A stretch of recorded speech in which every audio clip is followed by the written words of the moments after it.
as you can see, welcome to JKB. And as you can see, I have a very special guest with me today on the show. None other than Princess Zelda. How do you feel today?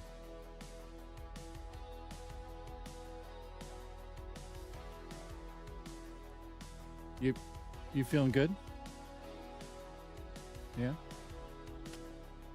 How is everyone doing today? We have a new co-host on the show. Look at this. She's got her own little... She's got her own little sit. You guys wanted this back on the show, so she's tired right now. She's been practicing all day. You've been practicing all day. So the camera's this way, by the way. It's... Usually, you're supposed to face this way. You happy? Okay. So how is everyone doing today?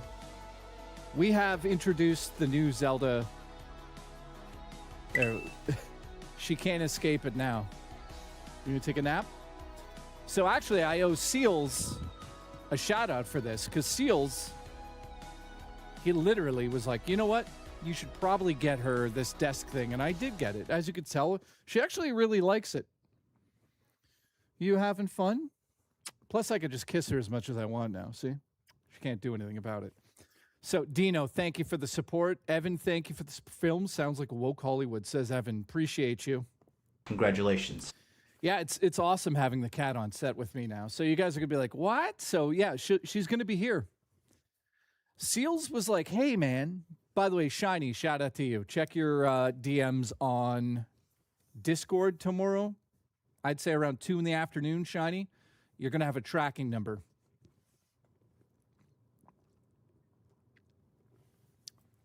So who do we have here? Last couple of days have been kind of ridiculous on the internet, haven't they?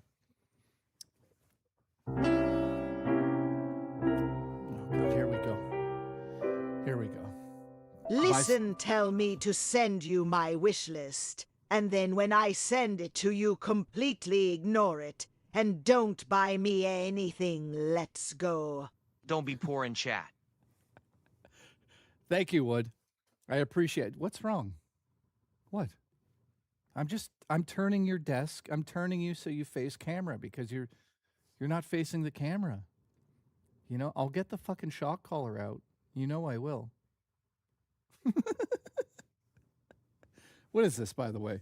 Keep this in the basket, please. Keep this up in the basket, please. Thank you. She is a lovely kitty. So I know a lot of people have been asking, especially Wood. Wood's demanding it. He's like, where's my fucking cat? So here she is. Oh, look at this. We got a cute baby. Sniff the baby.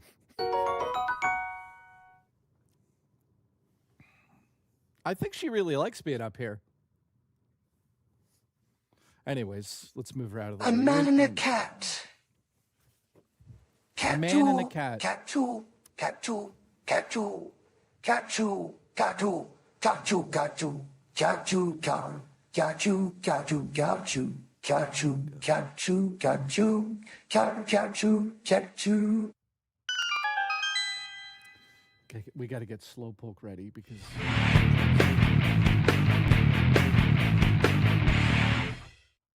Wicked Grome has gifted a membership. Thank you, my friend. I appreciate that. That's one on the board. Thank you very much. I hope everyone's been doing well. Obviously, the last week out here has been ridiculous, mostly because... Support for floating Canadian cats. Listen, supploading Canadian cats. Listen, if you're just going to sleep up here, that's boring. Everyone wants to see your face. So we're going to have to turn you around. There you go. There you go. So you having a good day, by the way? Huh? You sleepy baby? Sleepy baby? We have a sleepy baby on set. Look at the sleepy baby trying to bite. Look at the sleeping baby who bites. This is a sleeping baby who bites. It's a sleeping baby. Ah! I'm just saying, you're a sleeping baby. You don't have to get... Look how angry she is. She's so angry because she's a sleeping baby. Oh, no. Oh, she's got nuts. Are you going to bite me?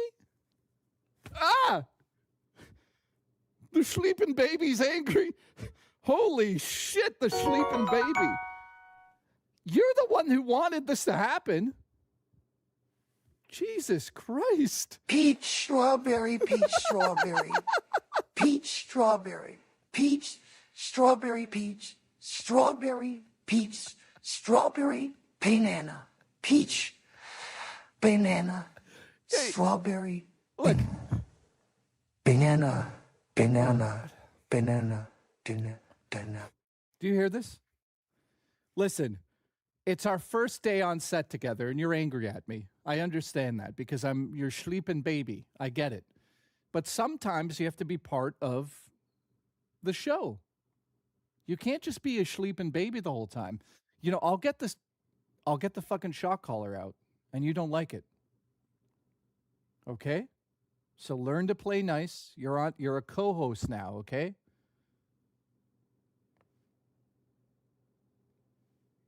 What the? Really? This is okay. You know what? The sleeping baby's going away. See ya, baby. There you go. You go on that side then. You go on that side. Oh, Tower Dragon, thank you. Wicked Grome, Evan, thank you. Support for Canadian floating cats. That's what she is right here. We got a floating cat. By the way, she's playing around. She's a bit of a detractor today, if you haven't noticed. But she is very sweet, as you could tell. She just doesn't like her butt being touched. If you touch the cat butt, you get in big trouble. Big trouble. See? The sleeping baby's okay. What do you think? You having a good time? Can I get a kiss? Give me a kiss. Give me a sleeping baby. Give me a kiss. Fuck. Wicked Grome. How are you, buddy, by the way? It's been a minute since I've been here. Restart the stream and recap how life's been. Nice to see you're still making your millions in YouTube world, my friend. 24-hour stream at 100 gifted. Let's go. Okay. If we get 100 gifted memberships today, I'll do a 24-hour stream. Just for you. Ready? We need 99 more. So...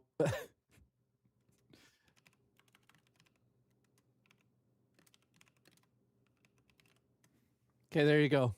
Just for Wicked Grome. Congratulations. You think we're going to do it? Oh, yeah. This is the sleeping baby giving the kisses. Oh, shit. You're not helping. You see what he did? You see what he fucking did? Uh-oh. Maybe I shouldn't have done that. The legendary Wicked Grome has gifted 10 memberships. Great. Wicked, I appreciate it. Thank you for tuning in. Oh, this week on the show, we're talking about a bunch of stuff. Yeah, too late, isn't it? See what we did here? Webbs, thank you for tuning in. Who do we got? We got Drummer Cream here. Appreciate you. Thank you, Wicked Grome. Oh, God, here we go. Here we go.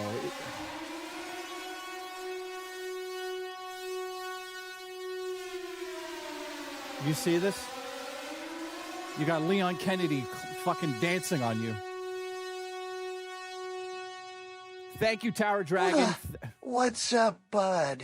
Including your sleepy baby floating cat. I know. Sleeping baby here. Dan, nice to see you, my friend. Thank you for tuning in. I appreciate you. Thank you very much, dude. Also, to everybody on Twitter who's supporting me over there, thank you for that. Leon is literally dancing on my sleeping baby, which is it's disgusting. It is a fucking disgusting behavior. Sleeping baby is just trying to sleep. And we got Leon, who's all over her. All right. So today on the show, Irish Pirate, nice to see you. That's your new nickname. Dan, thank you. So today on the show, oh God, what do you, I mean, you are being entertaining, that's for sure. What is this? What are you giving them a fucking bath now? You can't do that live anymore. This isn't Twitch. You can't do what you're doing right now. This is a sleeping baby bath. the sleeping baby, Beth. That's what you're facing the you're facing the wrong way. God damn it. Anyways, Serge says my cat has fleas. Congratulations. Thank you. I know. It's disgusting. I pay her in tuna too, and she doesn't. Uh-oh, guys. The sleeping baby's upset. Have any porn Blu-rays? I need HD titties. Oh no, the sleeping babies. Oh guys, look, she's fucking lost it. She's absolutely lost it. Look at. Are you? Okay, I love you. Premium only cats content right there. I know. Mr. Williamson, thank you very much. I actually have all the Blu-rays behind me on the desk here. I'll be going through those in a little bit here. I went through my collection and essentially I picked out stuff that just stood out to me. And some of these things a lot of you might not be able to get because some of them are collector's items, but there's different versions of them out there. So definitely we're going to go through 25 films on Blu-ray. I suggest that you pick up if possible. Look at her. She's going to fucking kill us all. You see this? What was that? You heard that too, eh? What was that? We got ghosts? Was that a ghost? Well, the focus on this thing's a fucking ghost. So thank you to everybody. We're at 16 out of 100, which I don't know. Now, what's crazy is I watched a DSP stream. He announced super chats with no super chats. Mardizzle, thank you. What? What are you talking about? He has super chats, but no super chats? What the fuck is that? Oh, no. Do you see this?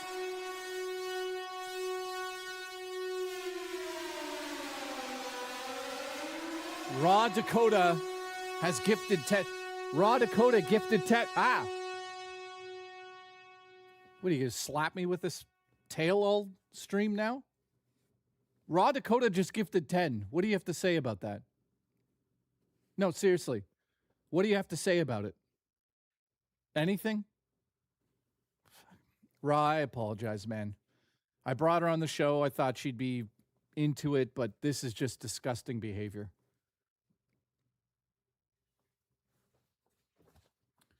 Wait. My dad had surgery today to remove a tumor out of his bladder. Macaque, I'm sorry to hear that, man. Wow. Raw Dakota, thank you very much, dude. We're now at 26 now, which is already 33% of the way there, or close to it almost. Oh, God, help me. Am I going to have to do a 24-hour fucking stream just because I said I would do it? Are you going to be in part of it? Play the AI voices I sent you, you coward. You... Oh, yeah. Now, you guys like bisexual lighting, so I wanted to do it live because we've done it live in the past. Here's some things you need to hear. Now, I haven't pre-screened these. These have been made by somebody in chat. I'm not going to say who yet. But these are pre-made, but we also have something special happening. As you know, I go out of my way to try to make sure we have the best TTS online. Now, the one and only Zayland got a new voice for us, and I know that everyone's going to love it if it actually sounds like Smash JT. So here we go. We're going to download it right now, and we're going to try to create a Smash voice, and we're going to get rid of Mark Cerny. So let's do it live and see if it happens.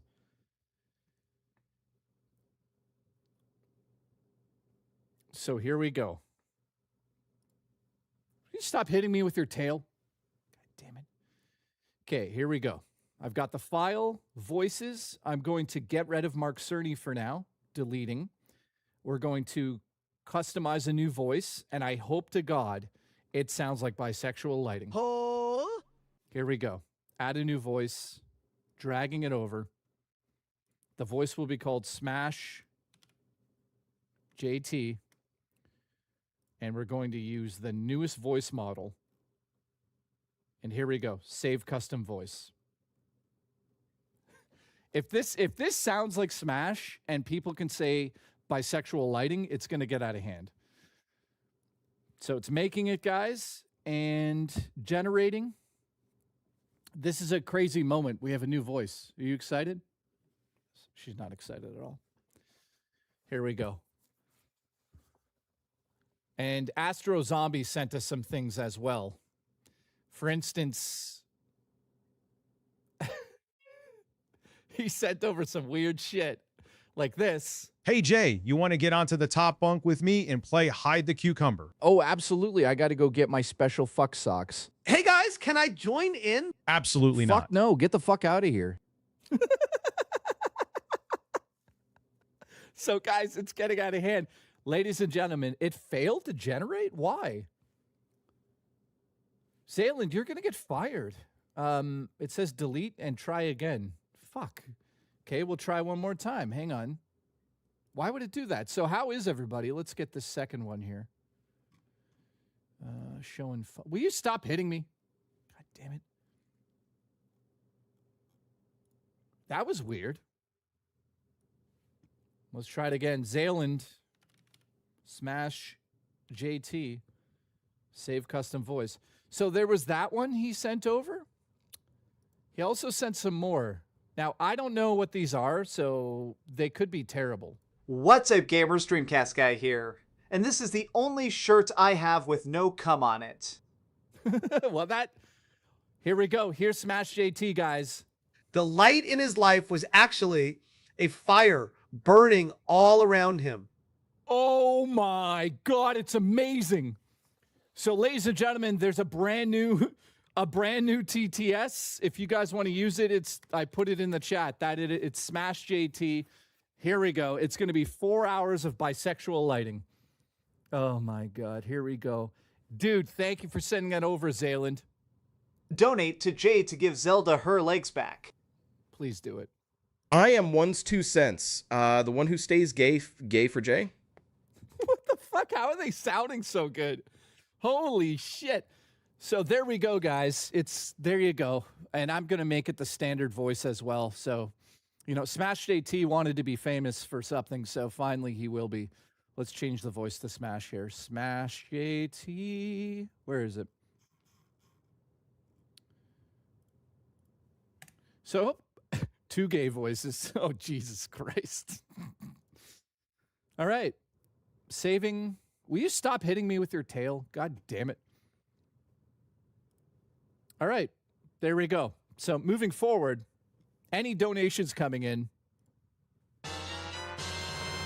are going to sound like this. Have any porn Blu-rays? I need HD titties. Oh no. This is going to get out of hand. Oh, I love it. Smash, you brought it on yourself, buddy. Oh, here we go. Here we go. Let's see what it's at. Yeah, it's starting already.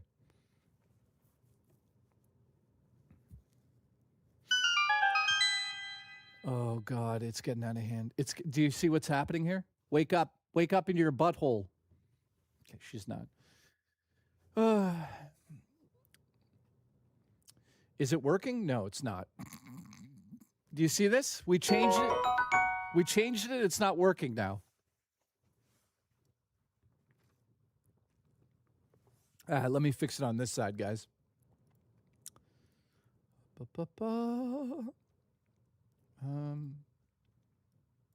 Yeah. Come on.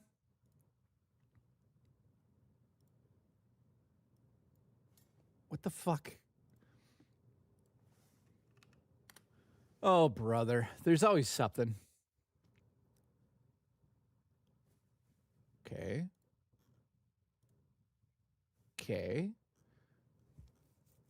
Did Smash JT sue us already? What's going on here? The light in his life was actually a fire burning all around him. Okay, that's working, but now the TTS isn't working. Let me try it again. Appreciate you guys. Once it works, you know what? I think the TTS has gone bisexual on us. So it is what it is. Absolutely. Let me refresh. It could just be this. Hang on. It could be this. It's probably this.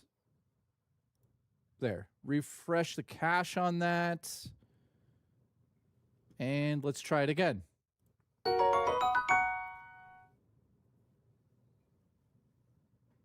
No? Okay. Hang on. Hang on. I am going to fix this.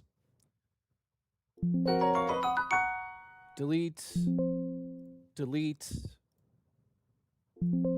Delete. New browser source. New browser source, guys. Yes.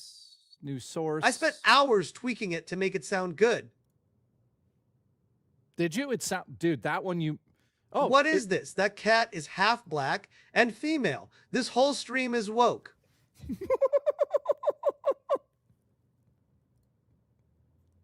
Oh no.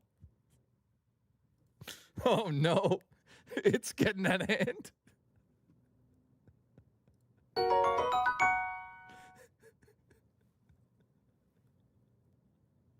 Total missed opportunity for bisexual. Missed opportunity for bisexual JT.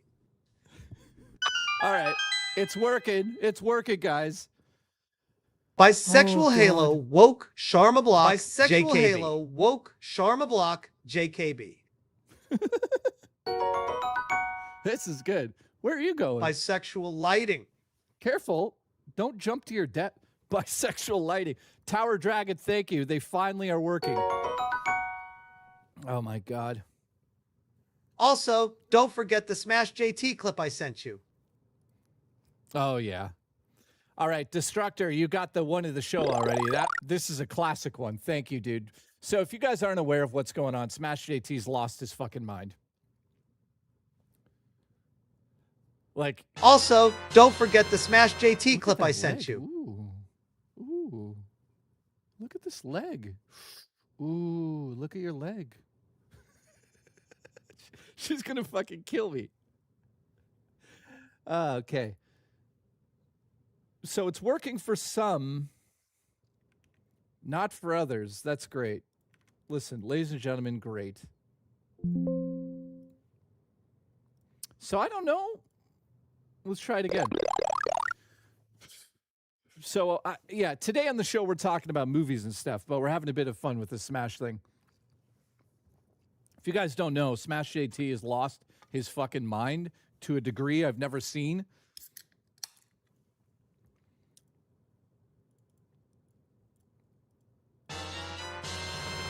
Dub Custom, what's up, dude? Thank you for the support.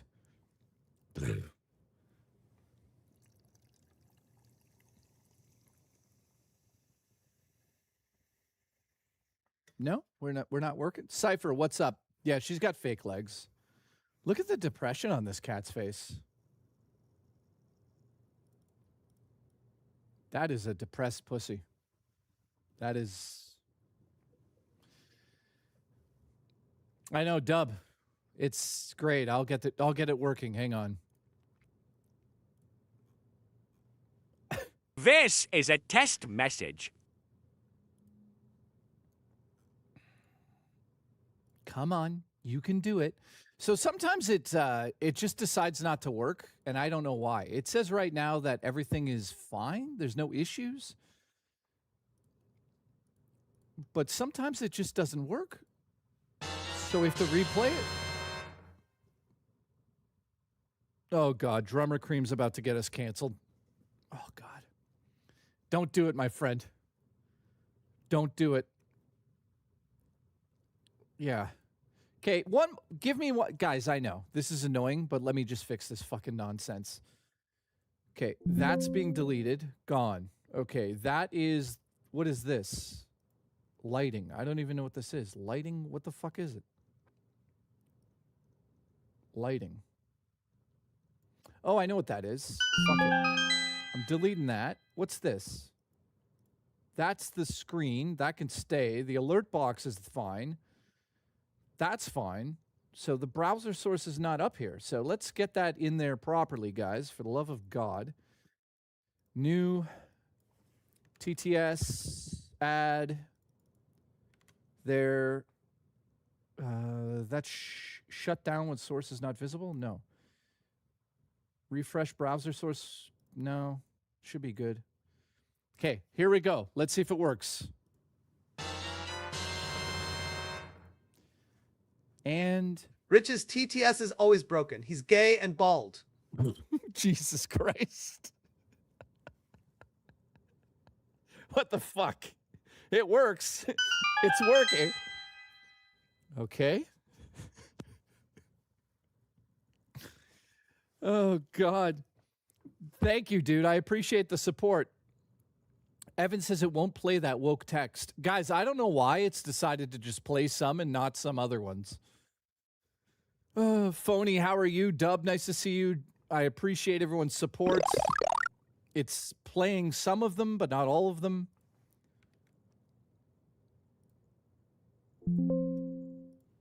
So I don't know. I don't know why. But holy shit, is it annoying.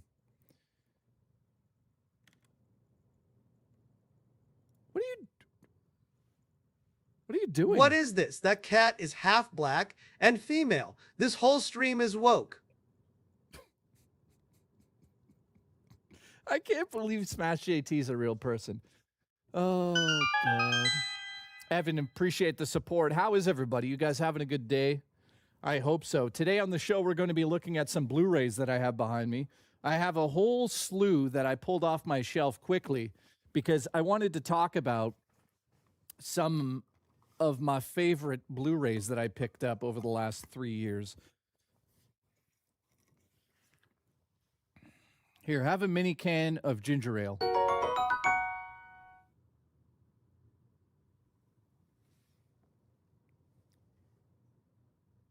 Oh, is it going to play that?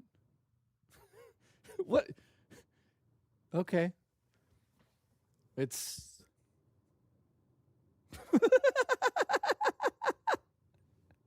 Are you happy about that can or what? She's going to kill us all. Thank you, Black Sheep. I think this TTS is not working as usual, so that sucks. Let me... I don't know what to do with this. If it's not working well, I'm going to have to reset it here, which sucks. All right, Booch, nice to see you. Appreciate you, Kit. Thank you, dude. Cypher, appreciate you. Nervous Wreck, nice to see you. Thank you for getting me at 25 already, by the way. 26, by the way. You and Zelda are like Lorelai and Hart. Yes, we are. Look, she'll sleep with a can of pop on her.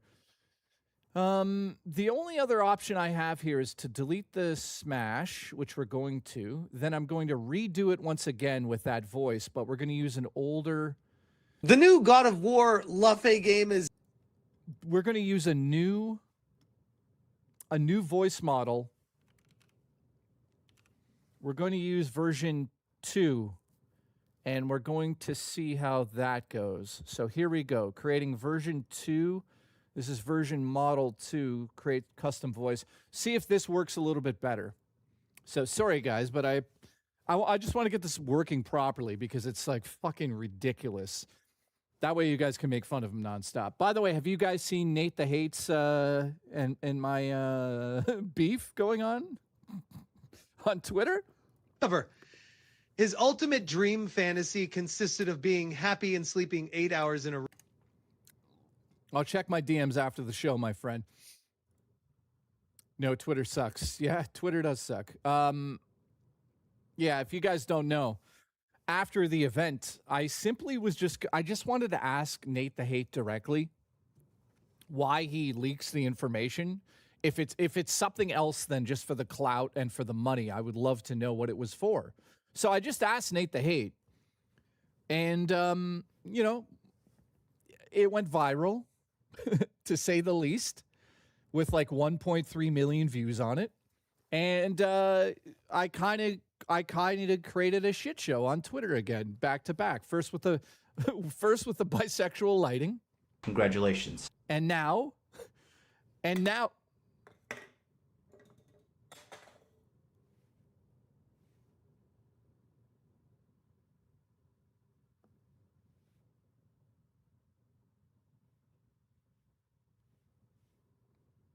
Are you okay?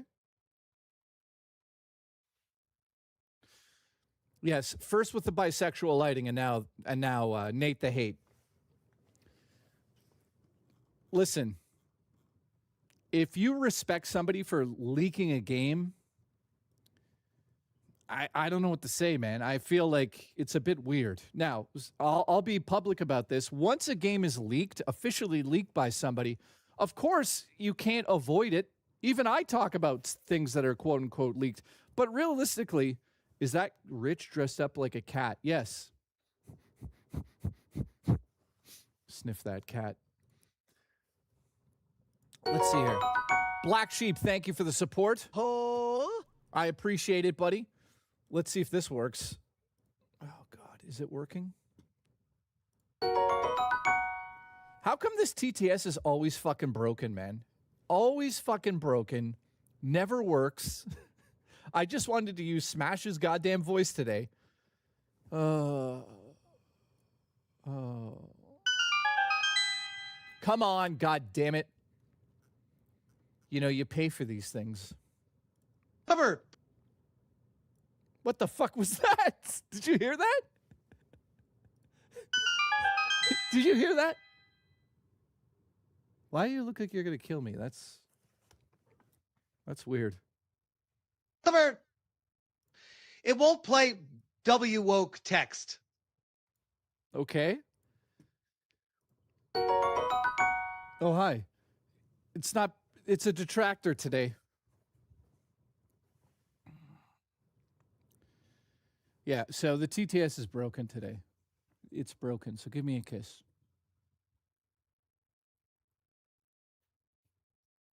Thank you. Cover. Thank you, Zondi.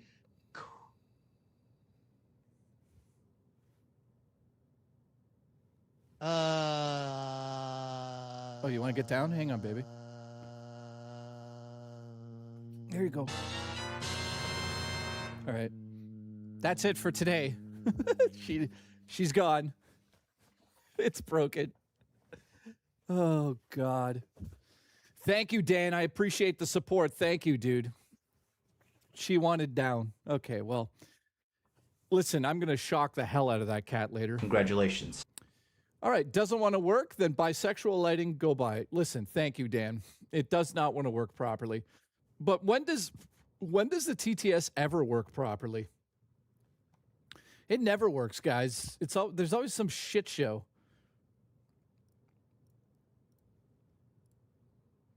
Oh, God. So, yeah, the last couple of days, you know, with Summer Game Fest has been quite interesting. Doesn't want to work? Then bisexual lighting, go buy it.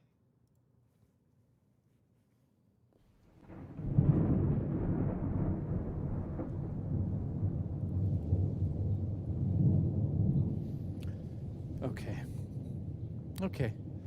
I think I'm starting to be trolled by this TTS stuff, man. The TTS is... Okay, guys, what is he saying? Remember when we did this with Rich's voice? And for some reason, it always said absolutely before every time. Now it's doing this. What is that? Listen to this. What is it saying?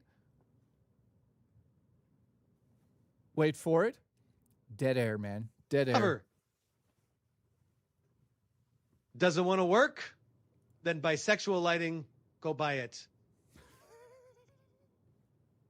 I don't know, man. I don't know. I give up. Congratulations. I give up. Thank you for the support, guys. Cover. Bisexual lighting. It works now. It's working. Oh, God. So yeah, Matt in the chat, thank you, buddy. I appreciate the support. Hope all goes well. Let's go. Nick says Mike Stabatello. Mike, how are you, buddy? Appreciate the support. Phil, are you going to show us your P0RN collection? No. Do you have 4K Force Cream Peas on disc? Oh my god. Oh my god. Wait a minute. Why isn't it? What is going on with this fucking thing? Keep coming. Oh, creepies on disc. No, my name isn't. I'm not into that. There was a YouTuber who's into that. Bubster, nice to see you. Matt, thank you for being a member for 14 months. I appreciate that. So it looks like it's working now, guys. By the way, the Phil voice is supposed to be DSP instead of Phil. It's DSP, Matt, just so you guys know. If you guys don't know how to use the TTS, here is the online guide. It should show off all of the names, and it's been updated recently. So today on the show, what are we doing? I decided to go through my collection and just pull at random my penis off, but also some of the... Oh, did you want back here? You just wanted a drink? Okay, hang on. Hang on, guys. Okay, come here. Come here, baby. Jay, where's the bisexual agenda? It's coming. By the way, Wood, at the end of the stream, I'll go buy you a game on your wish list. Where'd she go? Baby, I thought you went back up. No? Do you see this? Okay, well. Zelda, you've been replaced, you fucking idiot.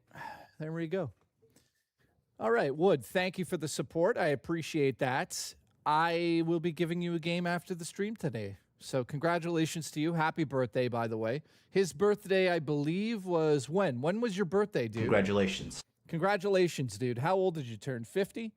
60, 70 years old? How old are you? Dream. So thank you for the support, guys. So what we're doing is simple today. We're just going to go through until she shows back up. We're going to show some of my top 25 Blu-rays I've collected, and I'm going to explain why you should buy them, why you should check out the movies, and if you should check out the movies. So hopefully you guys enjoy that today. Then tomorrow on the show, we're going to go off on my whole video game collection. So tomorrow at 5 p.m. EST, I'm going to be showing off every special edition, every game I have behind me on the set. Are you ready to come back up here now?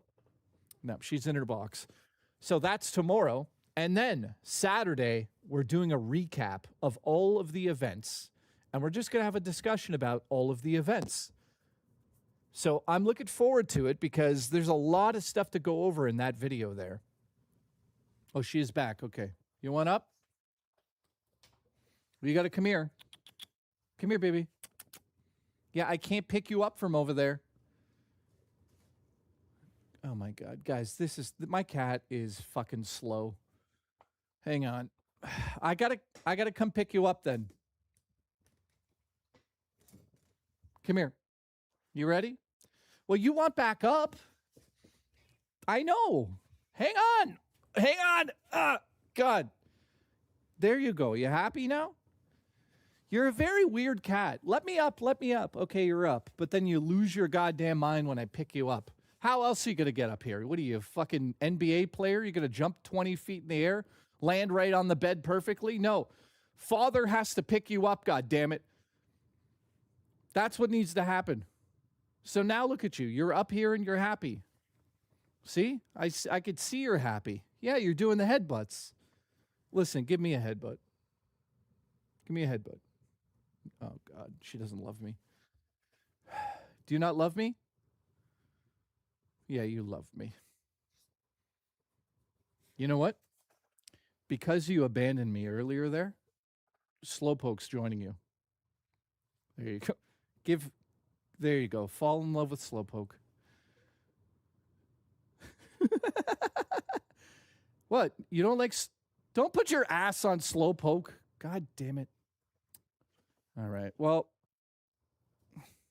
we tried, guys. We really did. Okay. So, ladies and gentlemen, hopefully you're having a good day out there. I'm risking my life to do this joke. I'm going to sniff your tail.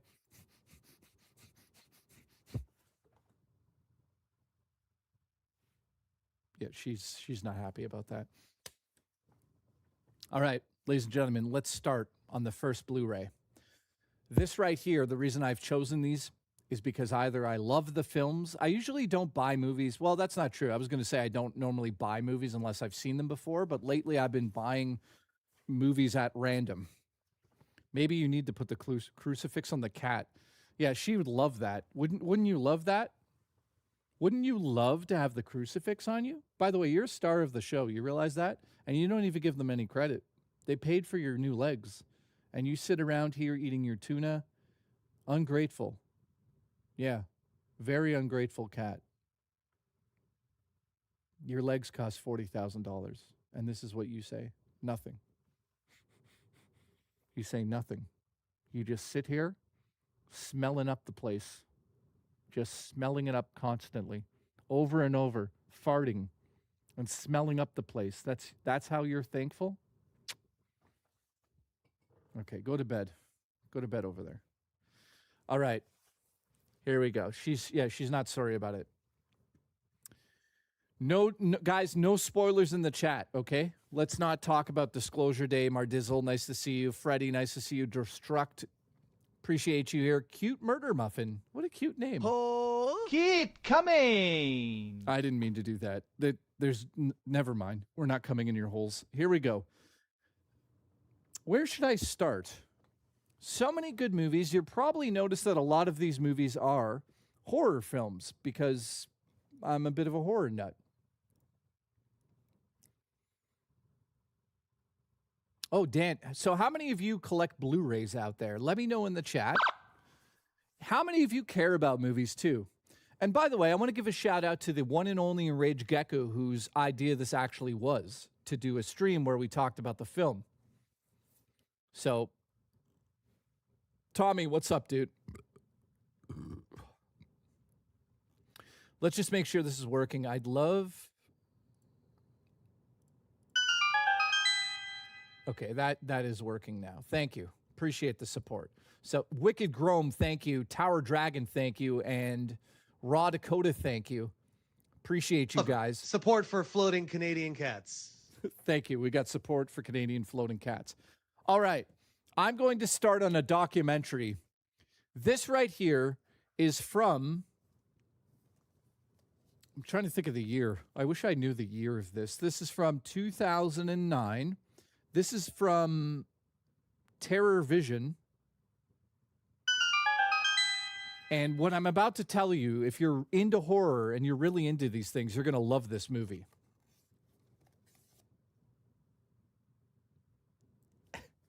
Yeah, you guys asked if I showed any. Come inside every Blu-ray movie box. Let's go. Shiny, check your DMs tomorrow afternoon. You're going to have a tracking number for the for an item I'm sending you. All right. Yes.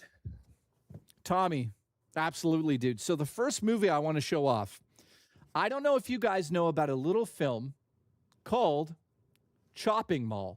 It's a 1980 slasher sci-fi film about a group of teens that get stuck in a mall, and inside of this mall they've created these robots that are security guards. Now, I don't know if you guys know this movie, but that movie was made by somebody named Jim Wynorski. And Jim Wynorski is notorious for creating, and I mean notorious for creating, how do I say this, softcore corn. And he takes very famous horror movies like The Blair Witch Project and turns them into softcore. Now, he directed Chopping Mall in the 80s, but in his pastime, he makes all of those movies for certain channels like Skinamax. Wynorski. This movie right here is called Popatopolis. The reason it's called Popatopolis is because it's a film about Jim making one of those films. It's a documentary that follows him around as he's making one of those films. Also, Dick Miller. Yes, dude, shout out to Dick Miller. I'm surprised some of you in the chat know what I'm talking about. I'm not super surprised, but This documentary will be the most entertaining documentary you've ever seen about, some might say he's a hack. I don't think he's a hack filmmaker. He did a lot of work back in the 80s, but there's a quote on top of here that says, "Let's pop some tops," because before every take in the documentary, he's filming a scene with a woman. He says, "Pop those tops," and he's talking about them getting naked. But this is incredible. Incredible documentary following him around and watching the creation of it. I swear your head will explode. Popatopolis is the first film I wanted to talk about. So if you're a fan of Chopping Mall, he also did a slew, and I mean a whole slew if you read the back here. He did so many movies back in the day. Return of Swamp Thing. He discovered Jennifer Love Hewitt, believe it or not. He also did the Bear Wench Project and The Devil Wears Nada. And he did The Witches of Brestwick. I'm not kidding. Those are his movies. He also did, but here's some films that you might be like, well, that's a little bit more respectable. He also did Death Stalker 2 and Chopping Mall. Plus, he worked with countless people out of the 80s. You have to watch this. So this is the making of Witches of Brestwick. So go out there and get this from Terror Vision. It's probably going to be a little bit more expensive than your usual Blu-rays, but I guarantee you guys will absolutely love this, especially if you're into like hardcore films. And I'm not talking about the Korn films. I'm talking about just the whole 80s horror genre. And speaking of which, the next Blu-ray I wanted to show you guys is probably the most, I would say, influential behind the scenes package I've ever seen. Cover. Show us your PSA graded Brokeback Mountain on VHS. I sold that, Jason. I sold that. But next up, In Search of Darkness, the complete journey into the 80s horror genre. This right here, I think it was expensive to get my hands on, but there's 3 parts in here. I don't remember how much it cost, but it came with this amazing box. Now, you can watch these online, but these are the best, and I mean the best, for documentaries about 80s horror films, and it's extremely long. So I'll give you an example here. This is part 1, In Search of Darkness. They also did this for like In Search of like Sci-Fi. I believe they did that. And I think they did another genre one. But on the back of this, they interview everybody in these docs. You know, from John Carpenter, Heather Langenkamp, everybody from The Thing. In fact, these guys are working on a Thing documentary. So then part 2 just goes through the different years. So they start with, I believe, 1980, and then it goes through the years. How do you enjoy the movie when it's still wrapped? These ones literally are, you can watch online. It came with a like a code so you could be able to stream them. So yeah, obviously these I'm not opening because they came in this box set, and they also came with this crazy poster. But for the most part, if you're a horror fan, you've probably watched these already. I just purchased them kind of to help the documentary crew out because they do amazing work.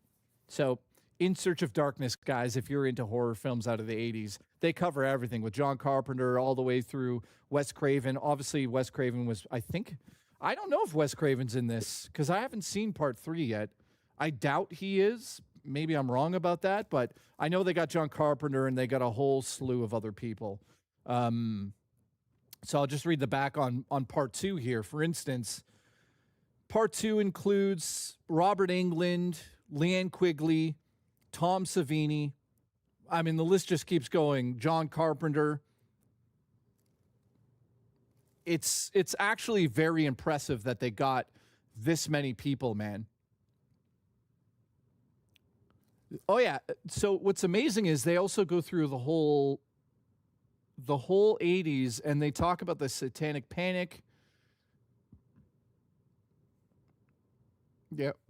God, I'm puking in my mouth. So Right here, man. Go check that out. I think it cost me a pretty penny because it came with like a poster and everything as well. All right, next up, guys. I'm gonna. Oh no, deported Sicilian. Thank you for the support, Jason and Shiny and Uncle Mike. Thank you, dude. So, hang on, I'll answer that in a second. Listen, how many of your top 25 Blu-rays contain explicit scenes of Review Tech USA? 20 of them at least. Thank you, dude. Bisexual lighting goes out to everybody today. That guy's gay. Thank you. I appreciate it. Yeah, you're going to notice. So he said, how do you enjoy movies that are still wrapped? I buy a lot of movies that I have either not watched on 4K and I've watched them elsewhere. And then there's some movies I haven't flat out watched, but I'll tell you if I haven't seen them. Next up, I had to pre-order this and I had to get it into Canada because I'm such a huge fan of it. And this movie I would consider to be an extremely awkward, I wouldn't say awkward, but an extremely like a mishmash of genres. We're talking about the classic horror movie trope about good versus evil. We're talking about incredible, giallo films out of the 80s. If you don't know what giallo is, it's essentially a form of Italian horror. So a lot of horror movies in the 80s were called giallos, and they featured killers that had leather gloves and a knife, that type of stuff. So Malignant is my next movie that I highly suggest everybody get. I will say this. In Canada here, I'm probably one of the only people. Am I imagining things, or is the cat floating? The cat's floating. That's a floating cat. This is a floating cat. Hi, baby. She's floating up in the air. How did you see that?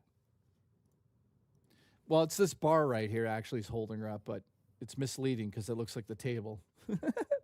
See, she does look like a floating cat. Are you a floating cat? See, what's amazing about this is I could go like this, and then I could go, and then I can go, get the fuck out of here now. So this right here, guys, it's so stupid. It's so much fun.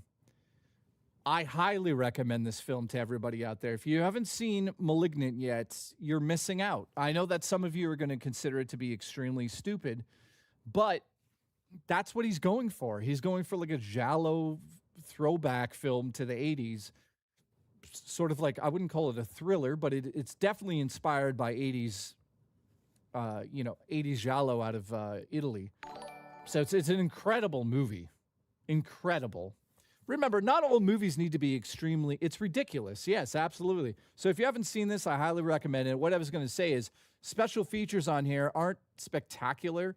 That's the other thing I should be bringing up as I show these Blu-rays off, is that some of the special features, guys, are incredible, especially for the In Search of Darkness set. This right here, special features, but I wanted it in 4K, the best copy I could get of it. So I had to pre-order this out of the States. This is not available in Canada, and it cost an arm and a leg. All right, next up is probably one, I don't know what this is going for right now. This is probably going for a lot of money. I picked this up for $40 in Canada maybe 7 or 8 years ago, and I don't collect steelbooks. I don't know if you guys collect steelbooks out there. There might be somebody who does, but obviously you're going to be seeing what this is quickly and being like, oh, I see why that's expensive. So the Steelbook of The Shining. I'm assuming she has no, Lord Bacon, she has no legs. Let's check in. And do you have any legs? No? Okay. Go back to bed. I don't know how much this is going for. So let's, not that I would ever sell these things. Obviously, also, this one is open. But I had to buy The Shining 4K Steelbook when I saw it on the shelf. Now, let's just do a quick search here I bet you this thing, like, because, hang on, The Shining 4K Steelbook. It's currently going for, not that bad, $130, so about $80 US you could get it for, depending on where.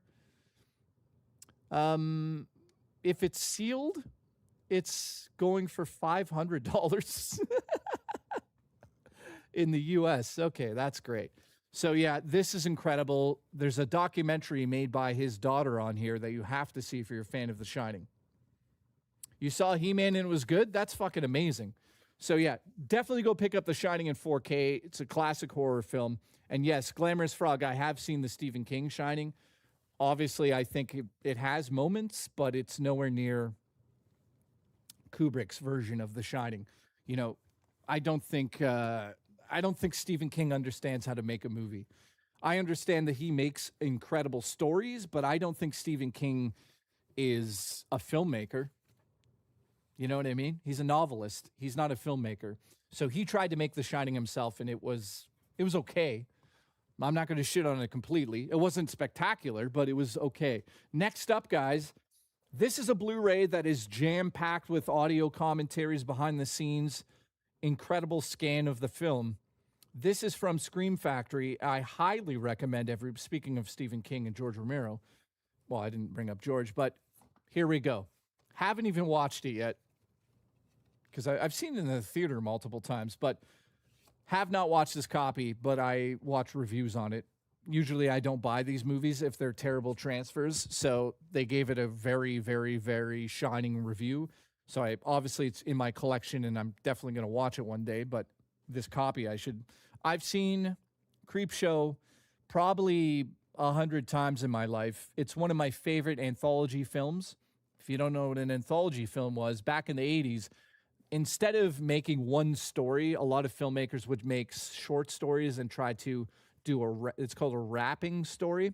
So it'd bring all those stories together. In this, Creepshow is about a young boy who has a little magazine, kind of like Tales from the Crypt, and he's in love with this magazine, the Creepshow magazine, and he essentially has his own little story, but he keeps reading the book. So you get to see the stories he's kind of reading in the comic book that he has. So this right here, man, Creepshow original, fucking amazing. I'm sad that we didn't get a sequel that had George Romero and Stephen King working on it again. Because if you guys know the sequel, while the sequel to Creepshow is not spectacular, it has its moments. So highly recommend Creepshow. It was shot in Pittsburgh. We're planning to go down there to some of the locations soon enough. All right. How is everybody? Yeah, Alice. By the way, if you guys like filmmaking stuff and you like watching people critique and make jokes about films, honestly, go watch Red Letter Media, one of my favorite YouTube shows of all time. Yeah, Valation, thank you guys. I hope you guys are enjoying today. You guys enjoying this? So let's go on to the next one. Here we go. The next one, I would call it, and I don't know if you guys would call it this or not, but I would call this next movie the adult version of The Goonies. Now, I'm not saying that The Goonies was not an adult film in any way. Obviously, The Goonies involves some very serious topics, like the mafia is literally shooting and killing police officers in that movie. So it's not like it's a kid's movie flat out, but there is another Goonies out there, and if you don't know what it is, it's called Monster Squad. Now, Monster Squad is based on another film, which I'll pull out now, or at least a collection of films, the Universal Monsters. So if you know the Universal Monsters, then you're going to love Monster Squad. So let's just go over this quickly. This right here is a classic collection of the essentials. So we're talking about everything that came out from Universal from back in the day. So if you look on the cover here, you've got Bride of Frankenstein, Invisible Man. It just has everybody. You know, The Mummy, Frankenstein, Dracula, Wolfman. What's amazing about this collection, though, is it has them all encapsulated in this amazing box set. But this is what's amazing. Every it has all the classic posters. So Frankenstein, Dracula. Ever seen Tales from the Dark Side or its movie? Yeah, I have it here too. Why don't you start a horror podcast? I mean, I don't know. There's a shit ton of them out there. Hey, did you know? They asked Mr. King why he doesn't make movies. His response was, have you seen Maximum Overdrive? Absolutely, I call the top bunk. So if you guys have not seen Maximum Overdrive, which I also own behind me, I don't have it on set here. It's in the room. But Maximum Overdrive, listen to this story. On set, the director of photography, the DP, also, I feel bad telling this story because I can't believe it happened, but Stephen King literally shot Maximum Overdrive while he was high on cocaine. And in one scene, he asked the DP to get close to the camera during an explosion scene. And get this, guys, the DP lost one of his eyeballs because a 2x4 exploded and sent splinters into his eye as he was shooting a scene. Huge lawsuit, huge problem. Yeah, I mean, I can't believe that. That's not a well-known story. Go look it up. Lots of videos on it. He lost his eye filming that movie. So anyways, the classic monsters. I love this box set. You can get it super cheap, Blu-ray right now. It's also in 4K, but this is the Blu-ray one. And it leads me into this right now. Monster Squad is I wouldn't say it's a sequel to what I just held up here. But this right here, guys, Monster Squad is an unofficial sequel to all of the Universal Monster movies. So it has Dracula, Wolfman, the Mummy. It has everybody in it. But the difference here is that they're not officially those characters, because a lot of those characters are kind of fair use now. You can kind of make a Dracula movie, or you can call it something else. You know, like Nosferatu is really a Dracula film, but they couldn't get the rights, right? A lot of people know that, right? I hope you do. So this right here is very famous because there's a scene in this where, you know, it's a group of young adults, I'd call them. I think they're like 12 to 13. And they're literally the Goonies. So if you haven't seen the Goonies, picture the Goonies going up against all of Universal's horror icons. That's what this film is. And there's a scene with the fat kid in here who says, Wolfman has nards. And that's the famous line out of the film where they're... So highly recommend this.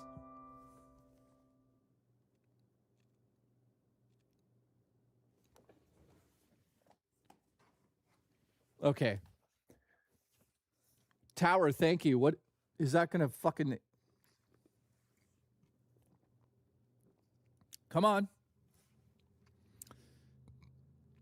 Yeah. Dude, that's crazy. It probably won't read that, maybe? I don't know. I'll put it on screen, though. Let's see. Okay, he says, that's crazy. Reminds me of the Twilight Zone movie, how 3 people were... That's crazy. Reminds me of the Twilight Zone movie, how 3 people were actually killed in a stunt gone wrong. Well, I actually know about... I read the book. I know about that event that took place, and that's terrible. That is terrible. So essentially, guys, they were filming a scene in this huge water tank, and they had a helicopter above an actor and 2 children actors, and the helicopter essentially crashed on top of them, and the helicopter blades cut those people apart. And one of them happened to be Jennifer Jason Leigh's father. So if you know who Jennifer Jason Leigh is, her dad died on that set. And, you know, Steven Spielberg was involved with that. John Landis, yes. And John Landis was kind of blacklisted. Vic Morrow, by the way, if you want to know who it is. And he was kind of blacklisted by Hollywood. He was well known for a lot of movies. John Landis has made some of the best movies out of the 80s. But when that happened on Twilight Zone, he lost his career, essentially. So his son went on to be a writer, and he's not very good at it. So that's a whole That's a whole fucking stream. We could talk about like urban legends from Hollywood. That'd be amazing. Tower Dragon, thank you for the support. Also, thank you, Wood. Thank you, Banshee. Love you guys. Let's go to the next movie. All right, Richard Kelly. I think Richard Kelly is a one-and-done filmmaker. Unfortunately, he made one good movie back in the day, and I had to buy this because there's a lot of theories on what this film is about, but this special edition is pretty serious. It not only is including tons of behind-the-scenes, the making of and all of that stuff. Amy, what's up?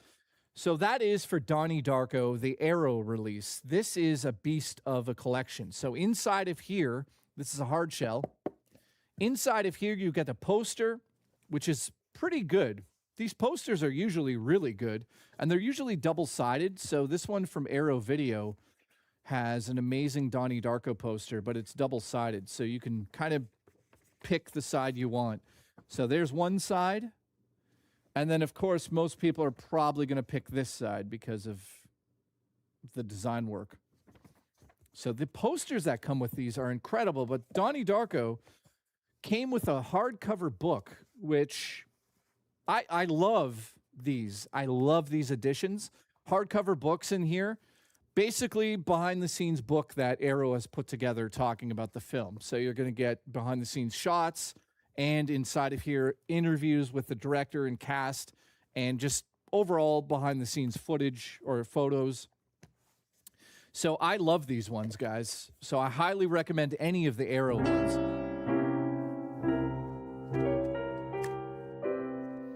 Also, it comes with cool little postcards inside. So if you're a fan of Donnie Darko, this is highly recommended.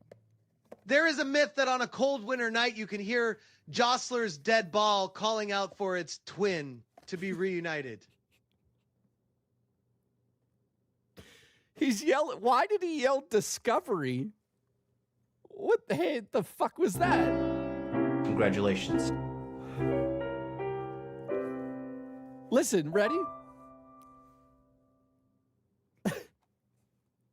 However, there is a myth that on a cold winter night, you can hear Jostler's dead ball calling out for its twin to be reunited. Jesus Christ. He's not even here to fucking... DS9, thank you, dude. By the way, this version has the limited edition theatrical cut and the director's cut in 4K. So that is unique because, as a filmmaker, I want to see different visions of these films. So there's the theatrical and the director's cut in this box set. So highly recommend that if you're a Richard Kelly fan. Next up is a horror movie that inspired me to a degree, mostly on a visual standpoint. When I'm making roly-poly, I like to look at other films and steal some ideas from them to form my own idea. That's what filmmaking is. So, right here, I'm trying to... I don't know who the director is, oddly enough. Who is the director of this? Let me see here. David what's his name? I can't even read that. I'm going blind. By the way, I'm getting new glasses at the end of the month. Right here, The Night House. If you are into paranormal activity type films, this is a must watch. Huge production value, small budget. Really pulled it out on this one, and I'm going to pull it out on Drummer Cream. So I highly recommend this if you're into films like The Conjuring or Insidious. But this one's a little bit more art house. So get ready to kind of go, huh? At times, it's going to make you question things. Very good film. However, I hate the ending of this movie. I hate it. But for sure, if you're into spooky films, and also I'm going to say really dark content, roly-poly, which I haven't really talked about the plot. My movie is extremely dark in tone, and it's along the lines like this. So if you've seen The Night House, then you know what I'm talking about.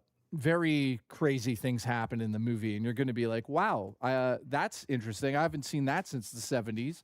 So hint, hint. Yeah, I'm going to try to make something that scares you. Okay, next up. Some people are going to be like, oh, you like that? Now listen. This is from a director who I consider to be one of the best directors of all time. However, he's also steeped in controversy, just like Smash JT.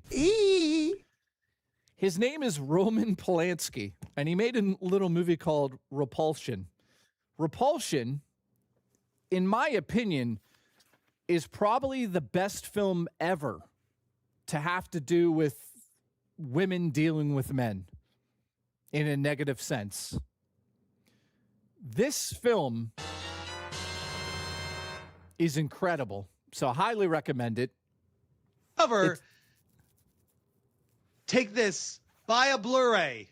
J-Rock, thank you. My sister's going to love that. So, yes, I have a kitty here. She's sleeping. Yes, so I supported a director who did something terrible. Thank you. Duty, you can go make a video about that. Repulsion is incredible, though, man. Incredible. I don't want to give it away, but it's essentially about, I'll read it right off the back. It's about a character named Carol, a fragile, frigid, young, beautiful, crackling up in her London apartment. So it's essentially about this character who literally loses her mind and starts to imagine things happening around her. And it's,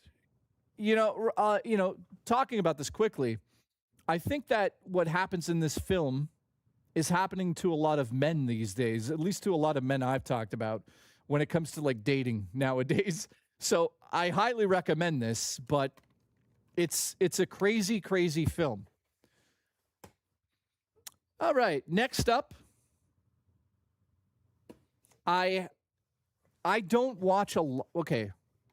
If I had to say to you guys, like, I have one genre of cartoon I like to watch, like animated series, I'm going to hold up the best animated series of all time. And if you disagree, you're banned in the chat. Congratulations. Right here.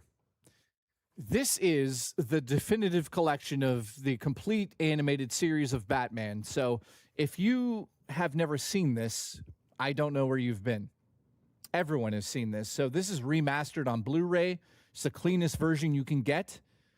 This right here, my friends, is some of the best storytelling you're going to ever see in anything, period. It's probably a lot of children grew up watching this. This right here taught me about, I would say, the darkness that lives in our world. You know, because you're a young kid and you're watching this. There's one story in particular here that, you know, in The Dark Knight, there's a line that Two-Face says, and it kind of reminds me of this, where he says that, I forget what's the exact line he says about darkness? Like, if you survive longest into the night, you become the villain. What was that line again? There's a line in this that I always think about when it comes to filmmaking, which is when it doesn't really apply anymore because photography doesn't work the same way as it used to. But there'd be something called a negative light. And you either die a hero or live long enough to become the villain. That is from The Dark Knight. In this, there's a line. I'm trying to think exactly what it was. I'm going to have to message my roommate about it.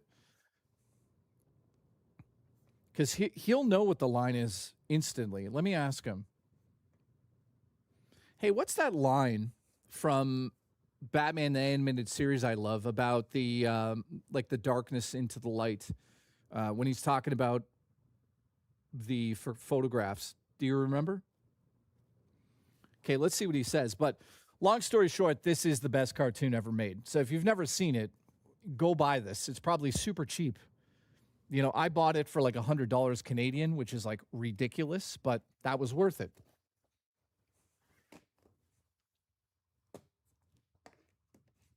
All right. Yeah, Glamorous. You showed me that justice doesn't always come from the darkness. No, that was not it. Close, but it's another line that I used to remember as a kid, and it always stayed with me. I don't remember exactly what it was, but it has something to do with like it being in the negative and then being in the light. Poor kitty. What are you talking about? She's asleep. Look at this kitty. So, yeah, I don't know if he'll get back to me. Next up, I have... Oh, here we go. He's getting back to me. Let's see if he remembers what that line was. Yeah, look at the toe beans. Look at those beans. It was, the brighter the image, the darker the negative. Thank you. Dude, that speaks so much. Well, I mean, it's kind of, dated now. But if you're in photography or filmmaking, the brighter the image, the darker the negative. Dude, thank you for that. That is such a deep line to me, man. That line means so much to me. Master Shogun, how are you, man? Haven't seen you forever. You're fucking fired. You're fired. Who do we got here? I appreciate everyone tuning in today. I know that, movies aren't for everybody, but I know that some of you would appreciate a video like this. So huge shout out to everybody. If we get to 100 memberships by the end of the stream, I'll have to do a 24-hour stream next week or the week after. So next up on the list, guys, is a collection of seasons from a little TV show. Mateo says, I just love your variety, Jay. Thank you, dude. I appreciate you saying that because, listen, if I just sat here every day and talked about politics, DSP, and drama, and I'm not making fun of Rich, but that's primarily what a lot of people do, I would get bored of it. So even if not everyone's going to watch these episodes, the people watching right now, I appreciate you guys. So thank you very much. Because, you like to broaden your horizons when it comes to filmmaking or films or television shows and entertainment. So next up, this right here, what I'm about to hold up, is a major inspiration for me, but also a major inspiration for basically every single horror movie director you've ever seen in your life. Now, you guys haven't seen my horror movie yet, and I've told you already why, I believe, and that is because we're kind of discussing turning it from a short film into a feature-length film. In doing so, I get to play with a lot of ideas in my head, but I have to get some inspiration at times and go back and look at where the classics came from. If you've seen the movie Obsession, which probably a lot of you have, Obsession is just a Twilight Zone episode. That is the next collection here. This is the Twilight Zone complete series on Blu-ray. So it's upscaled. It's not upscaled from like their original DVD release. These are captured from film negative. So every episode looks crystal clear. I highly, if you're into anything horror movie these days, I highly recommend this collection. It's probably super cheap. I think I got it on sale for $100, but I'll just show you something. This is how many discs it is. It's like 1 million discs, and these are all double-sided. There's two discs Never. on each side here. I'm late. We start the list. Yeah, you're late. K-Nubs, you're fired. Cream. So yeah, this is over. Listen to this, guys. This is over 74 hours. 74 hours of Twilight Zone. And trust me, you're going to see... Dude, you're going to see so many references that you've never known where they came from. For instance, the first season of this, it's pure Simpsons jokes. And I'm like, oh, that's where the Simpsons got their jokes. The Simpsons borrow so much from the Twilight Zone that it's insane. Like whole episodes of The Simpsons are based on Twilight episodes. Obsession is essentially a Twilight Zone episode. I don't want to give it away, but go watch the movie. Yes, and also there's a very famous William Shatner episode in here about gremlins, and it's not the gremlins you think. Gremlins, if you don't know what the term gremlin, I'm not going to get too deep into it, but the term gremlin actually comes from World War I or II, I believe, and it was a slang term for when the airplanes broke down. They would say that there was gremlins on the plane's wings, causing issues on those planes. Now, obviously, there was no such thing as gremlins, but that's where the word gremlin actually came from. It was a term that the Army used. They'd be like, "Is that plane working?" They'd be like, "No." Jay, what's your favorite Parn movie? Did you come? Smash, stop it. So yeah, the all of the pilots would say, "No, there's gremlins in that plane," and it was a bit of a joke, you know, back in the day. But that's where the word gremlins came from. So there's a very famous Gremlin episode where William Shatner essentially sees a gremlin on the side of the plane. It's also one of the Twilight Zone main, you know, the movie, one of the main stories that they tell in that. It's not the Steven Spielberg version. I think the director of Gremlin, the Gremlin segment in the Twilight Zone movie is Richard Donner, I think. I could be wrong about that. Is it Richard Donner that directed that part? I think it was. All right. We're about halfway through, so let me just say thank you to everybody.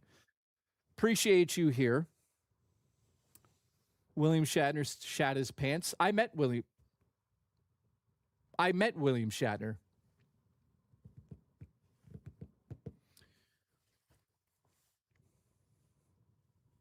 Correct. I can confirm that is pirate lore. Yes, it is, my friend. Thank you for the support, by the way. Okay, next up. I'm going all the way back to when a little movie called Halloween came out. A little movie called Halloween. However, before Halloween came out, so Halloween came out in 1978, right? Everyone knows that movie. But prior to that, by 4 years, there was a little movie called Black Christmas that came out before Halloween and featured the same, slightly the same premise as Halloween to a degree, because it was based on a holiday, Christmas and Halloween. It had a serial killer who stalked young women. So there's a lot of parallel plot lines. But my next movie, also shot in Canada, Black Christmas. Now, there's some people out there that would say Black Christmas is better than Halloween. Do I think that it is? I actually do. I actually do think that Black Christmas, to a degree, is just barely better than the original Halloween. And that is from, I would say, from a filmmaking standpoint, this is a well-made film. Halloween, no issue with it, but it's very bare bones, you know? Oh, you have it too? Yes. So if you've never seen Black Christmas, guys, it got remakes. Shatner hardly knew her. Yes. K-Nubs, thank you. The movie sounds racist. Thank you, Smash. So if you've never seen Black Christmas and you love Halloween, you're missing something. You're missing something. I talked to Eli Roth at a convention about this debate, and he was like, dude, he was like, Black Christmas is a way better film than Halloween. And I was like, I know, but you say that out loud and people lose their fucking minds. People lose their minds because of Michael Myers. But from a filmmaking standpoint, and I'm talking about the acting, the plot, the writing, the killer itself, far more interesting in Black Christmas. And then there's amazing twist ending too. The twist ending is an ending that really lived on to be a staple of horror movies. And another movie that kind of borrows that staple, which I'm not going to give away, is Malignant.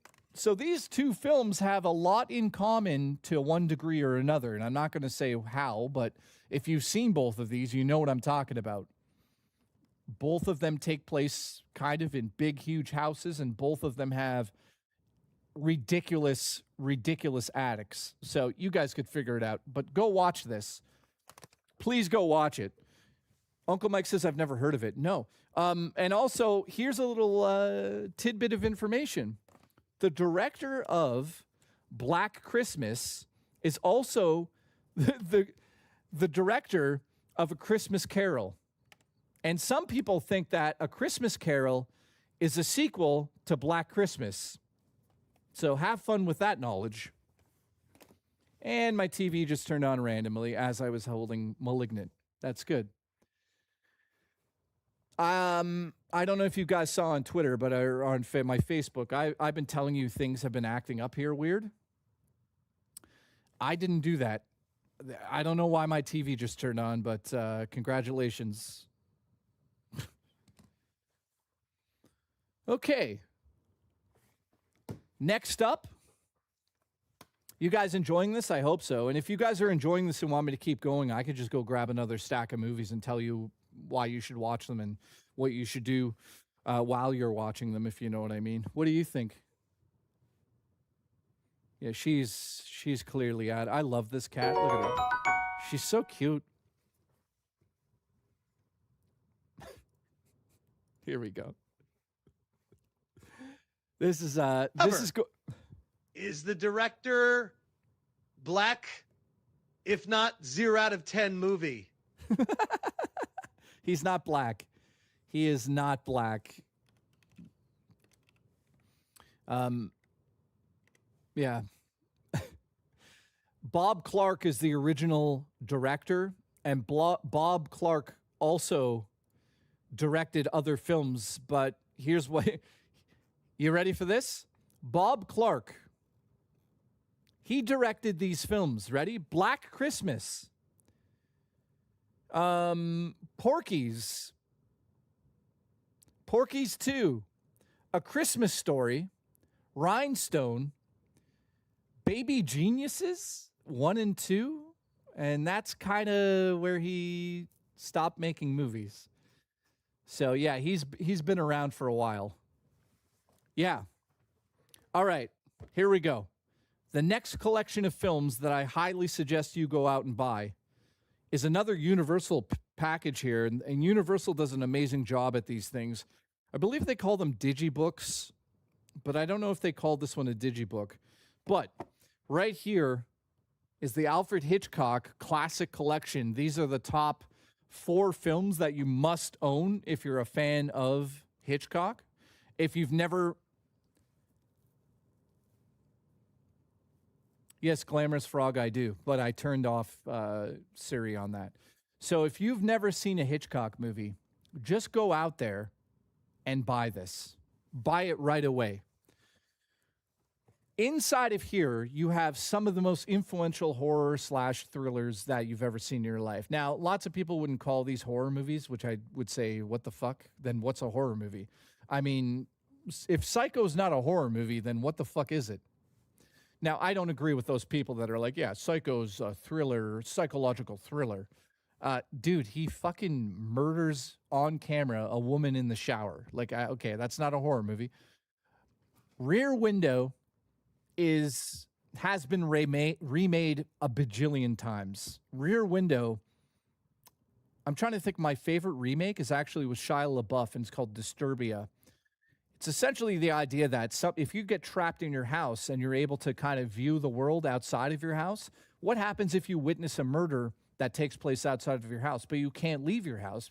In this case, Jimmy Stewart is in a wheelchair, and he's just on his balcony, and he's got these binoculars. He's looking around, and he witnesses a murder. So how do you handle that? Do you know if it was a murder? Were they joking around? Did you see what you saw was real? Was it wrong? So, I mean, sorry, was it real, or was it a figment of your imagination? So, like, this right here is a super, super interesting film, just because he has to kind of get to the bottom of it from his own house. How do you do that? Well, this tells you how. Vertigo is probably one of the most heart-wrenching love stories I've ever seen in my life. I'm not going to talk about it at all if you haven't seen it, so go check out Vertigo. It's an incredible movie. Next up, Psycho. Obviously, I don't need to talk about Psycho. If you haven't seen Psycho and you're into films, then I don't know what you're doing with your life. Yeah, Vertigo messed you up, didn't it? Vertigo is incredible. Last but not least, The Birds. The Birds is being remade right now, by the way, so watch out for that. The Birds essentially is about the idea of every single bird deciding or having some sort of construct in place where the birds turn on the humans and they start attacking humans. And you might be like, well, how is that a good horror movie? Go watch The Birds, guys, and it's incredible. It's incredible what they do. There's one special scene in that movie. One special scene where the birds are literally sitting there and you're like, "Oh, I get this. This is fucking terrifying." And yeah, the birds have an agenda for sure. They don't like bisexual lighting either. So there you go. Buy this right away. This is the 4K box set, by the way. All right. I love you guys. Next up, by the way, if you guys have questions or anything about any of the movies I'm talking about, let me know. I'm reading the chat. By the way, thank you for the support. We're at 26. If we get to 100 by the end of the stream, I didn't make that. Somebody else made that goal up. Okay, so I don't know about this director in real life. She seems to be a bit of a man-hater, which doesn't bother me at all. I'll still say I like her movies. Ahoy, and how the hell are ye, me lovely, likeable and legless cats? 26 months be super legendary, much like me shooting ropes be incendiary. Look at that cat. Look at the beans.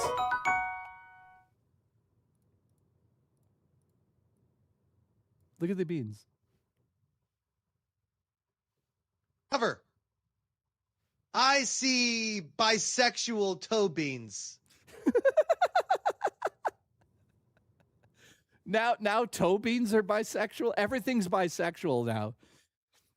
Do you know no, I don't want to wake her up. She's so sweet. Also, she's so pissed off right now in her sleep. By the way, she has I would say night terrors. So if she all of a sudden goes flying off of here one day, I told you so.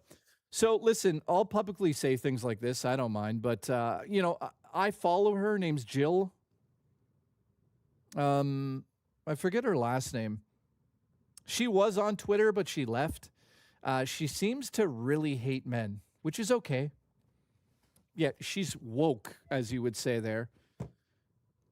But she made an amazing movie for very little money called The Stylist, and it's about a woman who's a stylist who kills people. And this is an Arrow video release. This movie is fucking amazing. If personal views bother you, then you're probably not going to want to watch this because the director hates men, it looks like. At least that's what I see on her Twitter all the time, or when she was on Twitter. I wouldn't call her a hypocrite, but I think she also has an OnlyFans page, but she hates men, but she'll make money on something weird going on with her there. I don't know the whole story of what's going on, but this movie is so fucking good for being an independent film. And I praise the hell out of this. I learned a lot about filmmaking. So it's about a stylist who essentially steals people's hair. And what I mean by that is she literally steals their hair. She scalps them, and she's a serial killer, and she's absolutely insane. So if you like movies like X with Mia Goth, or even Obsession,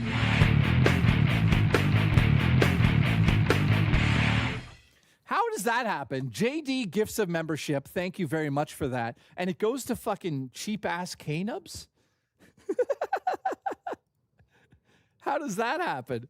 Thank you. We're now at 27. Listen, only 3 million to go.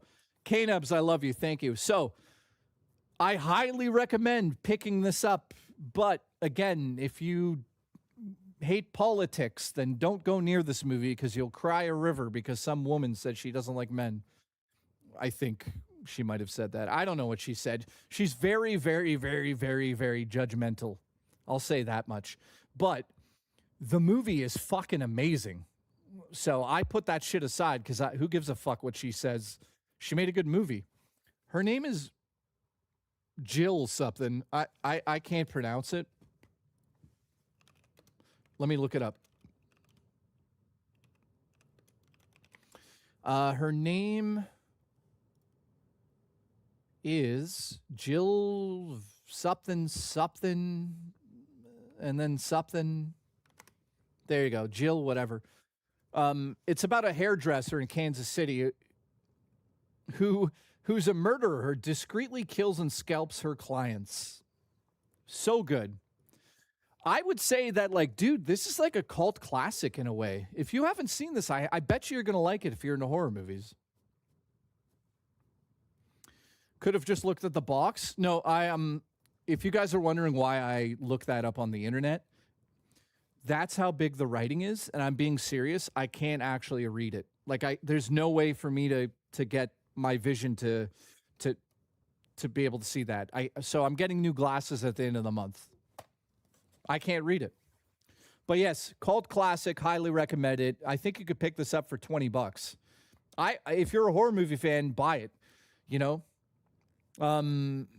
It's incredible, and you'll see why I like it a lot after you see Roly Poly. So one thing I want to say is my movie, Roly Poly, deals with a lot of females, and you'll see why, and it's going to get interesting. I don't know how people are going to handle my movie. I don't know if they're going to be like, that was awesome, that was shit. I don't really care about the reviews. I'm not making it so it can get reviewed, but I'm kind of curious on how everybody's going to feel about Roly Poly when it comes out. It has some controversial moments in it, for sure. Even behind the scenes here, people are like, you sure you want to do that? I'm like, yeah, man. If Amityville Horror can do these things, I'll fucking do it. All right. Next up.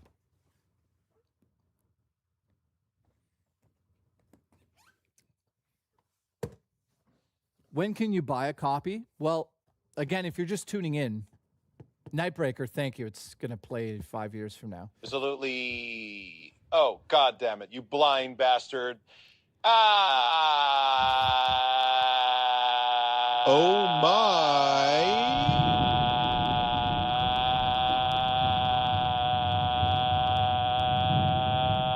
Oh, my.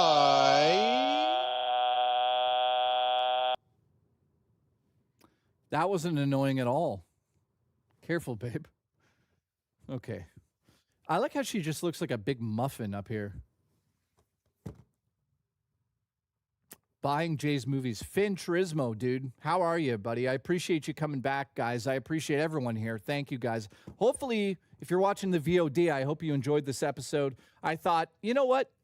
Enough video game stuff. Let's give it a few days. Tomorrow on the show, I'm going to be doing this exact same thing, except with video games. I have a lot of special editions, and tomorrow we're going to do that. All right. The next movie is another documentary. I wouldn't say that it is it's not that it's an incredible documentary, but it's filled with a lot of theories, and the movie is called Room 237. This is a documentary about all, and I mean all, of the theories on what is The Shining about. So if you love The Shining, you have to watch this movie. This is a follow-up to The Shining. This is essentially tons and tons of people, over 100 people getting interviewed talking about The Shining. So if you've never seen this, guys, rent it online or find it, buy it. It's probably $2 in the dollar bin now. But if you're a fan of The Shining, bisexual lighting, it's everywhere, all around us. That guy's gay. Thank you. But if you're a fan of The Shining, thank you, Tower Dragon. I appreciate that. Go out and get this. They talk about every single fucking theory about The Shining. Like, is Jack a ghost from the beginning? When does it take place? What's in room 237? It dives into all of that stuff. So it's over. How long is this, doc? It's an hour and a half, and it also has a ton of special features. So you definitely want to check that out. But it's just nonstop theories on The Shining. So highly recommend that one. Next up, I'm just going to do these double time here.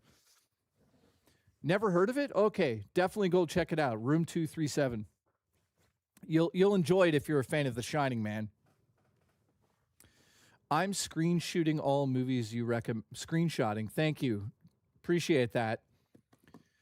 Appreciate everyone tuning in today. Thank you, guys. If you have any questions about the movies, a lot of these I've watched multiple times, and I could talk ad nauseum about most of these. The next two, I would say, are probably two of the most influential films of all time for a lot of people out there. I would say, for me personally, I wouldn't say that these two films are influential from a filmmaking standpoint, but from a storytelling standpoint, these are the two films that I watched over and over and over to understand how to tell a story in a movie.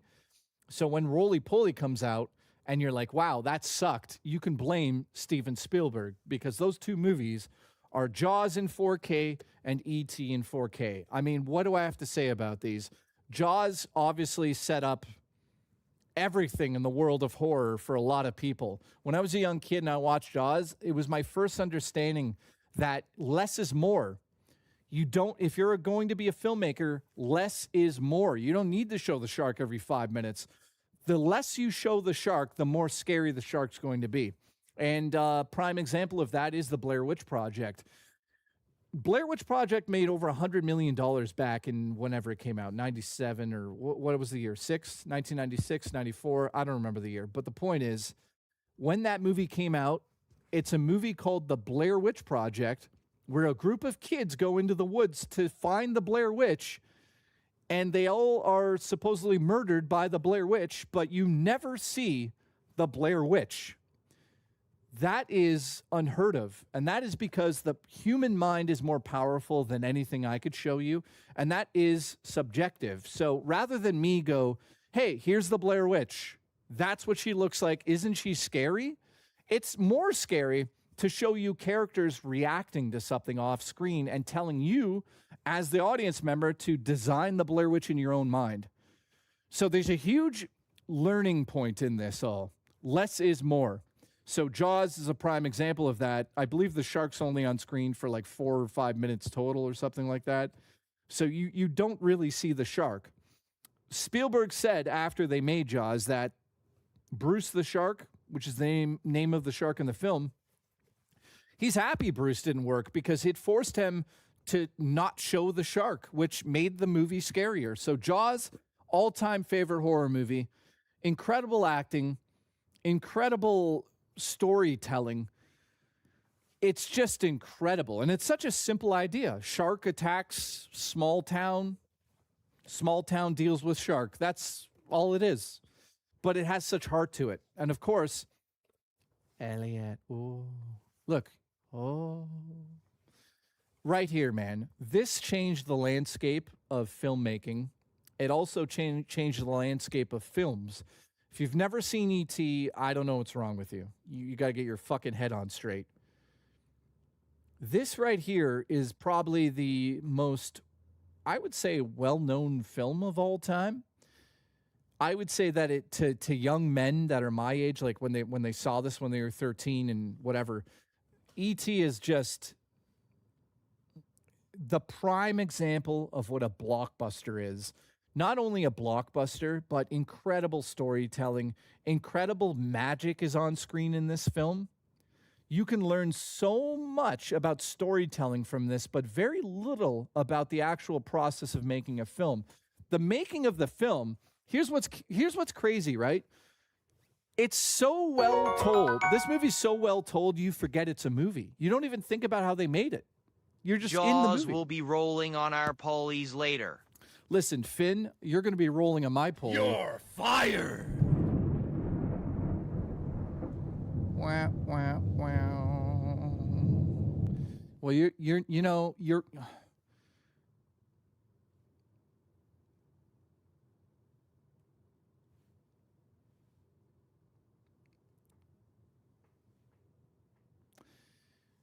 I just want to say, you're supposed to be my co-host right now. Yeah, you're supposed to be my co-host right now, but you're sleeping. So I'm going to be taking your tuna away, okay? And the shock collar's coming out, and we're going to have to put you down. Okay? Love you. Good night.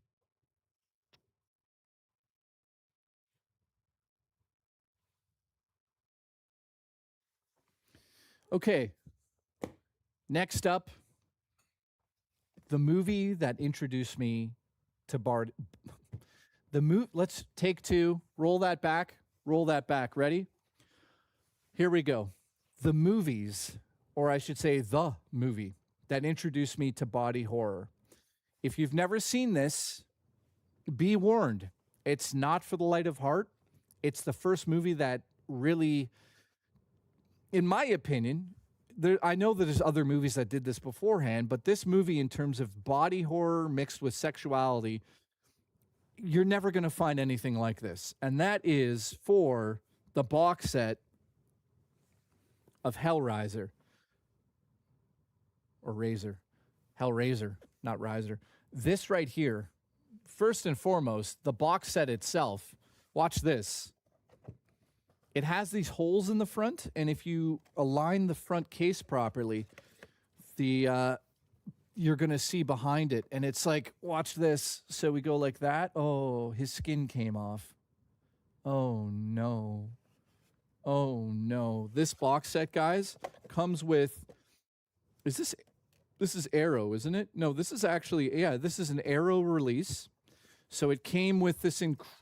Again... I can't show all of this on stream. I got to be careful because there's like tits and ass in this film. But this movie, if you've never seen Hellraiser, something's wrong with you. Get the fuck out there and watch it if you're a horror movie fan. So this is a collection of, I believe, the first, and again, I can't really show it. We have such bisexual lighting to show you. This is part 1, 2, 3, and 4 in 4K. Amazing slipcover. Go check it out. So let me just show you something. You actually... What are your thoughts on Event Horizon as a horror film? Oh, dude. I own that too. That is one of the best horror sci-fi films I've ever made. So... You actually take his skin off. So there's his skin. Then his skin comes off. And then if you do this slowly, it reveals what's underneath there. So whoever did this at Arrow Video, congratulations. Congratulations. That is such an amazing touch on the collection. So I'd go out there and buy this right away. Event Horizon, even though I consider the director to be a bit of a hack, Paul Anderson, whose wife is Mia, he's the guy that kind of took Resident Evil over from George Romero. I'll never be happy about that. Okay, next up, we've got a bunch more here. Do you watch your Blu-rays on your PS5 or dedicated player? I usually use my PS5 because it works really well with my soundbar now. Yeah, Mila Jovovich is his wife. But yeah, I don't have a standalone player, which I know that's kind of blasphemous. I should, but I don't. I use my PS5 or Xbox Series X. Good enough. Also, the soundbar I have is incredible now, so everything sounds incredible. I love listening to that. Yes, Event Horizon. How is everybody? Event Horizon is such an underrated film. Next up, this is the 4K. No, this isn't the 4K. This is Blu-ray. I have it in 4K, but this is the Blu-ray version.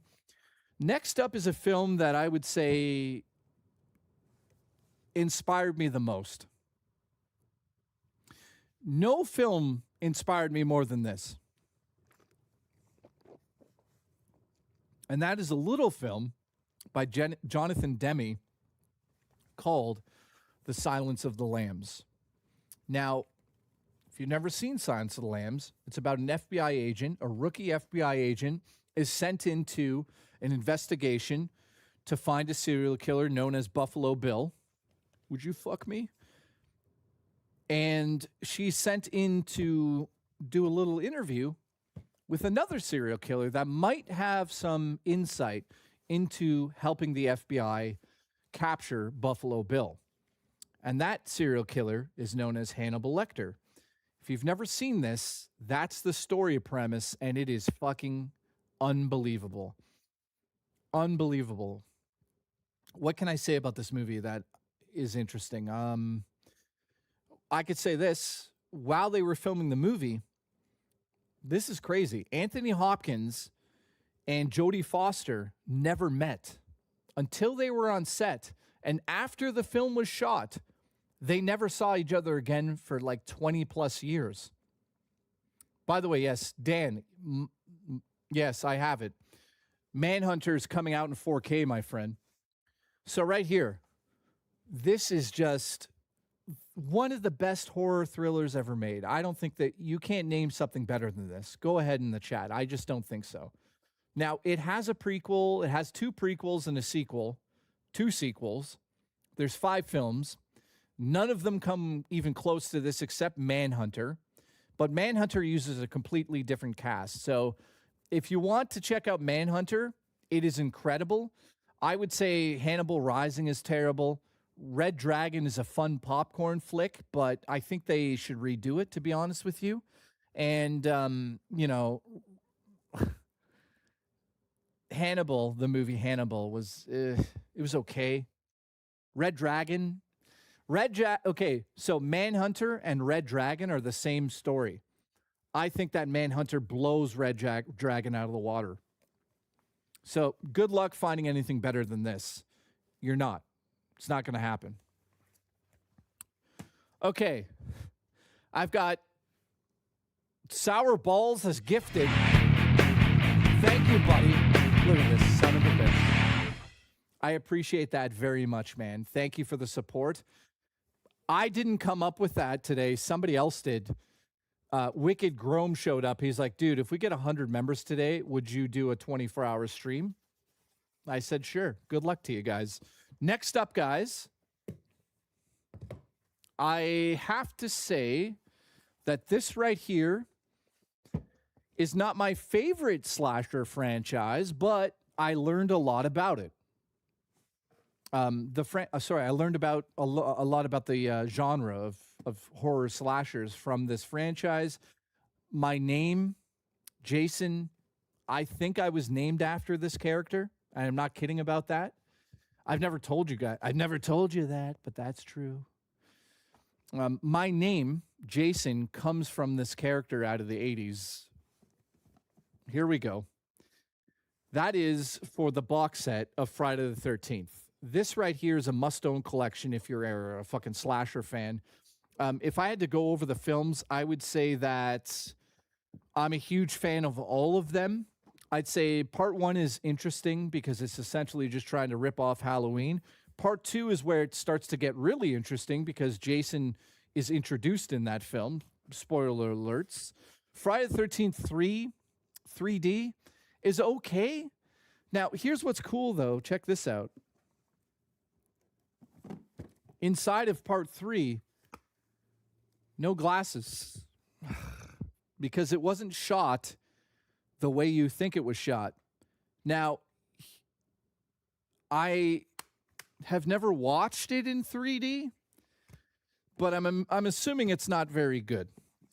Yeah, like Final Cut, New Beginning, and New Blood, and Jason Lives. You know, I love Corey Feldman. He's a bit of a lunatic these days, but I like his whole arc.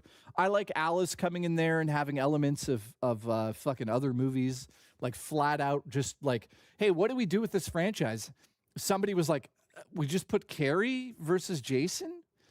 And I kind of wish that they just did Carrie versus Jason, but obviously, as you know, if you've seen these movies, it's essentially just Carrie. So the one I'm talking about is right here, New Blood. If you've never seen New Blood, rest in peace to the director. He did an amazing job. He was a special effects makeup artist, John. What was his name again? I'm really bad with names. That's also why I don't do a podcast. John Carl, that was his name. And this one's one of my favorites, dude. I love what they did with this. And moving on, I would say that Jason Goes to Hell, if it was named anything but Jason, I think it would be incredible. It's a really interesting film, but it's not for everybody. Jason X is actually good and fun. Freddy versus Jason's in here as well. That right there is incredible that we got this. There was supposed to be a sequel called Freddy versus Jason versus Ash, which would have seen Bruce Campbell fighting these two. I mean, we almost got that. The only reason we didn't get it is because, and this is legitimate. Are you ready for this? New Line Cinema could not agree with Bruce Campbell and Remy. So they were obsessed with the idea that if Ash faced off against these two, Ash would have to win. And the studio said, no, we don't want anyone to win. So that's why it never happened. Which sucks. I wish that happened, man. And the remake, which is actually pretty good. I'll give it some credit here. It's not as bad as everyone shits on this.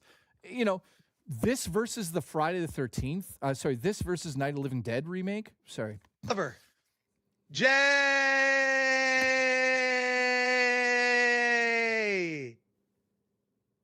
Jay. Jay. Jay. Jay.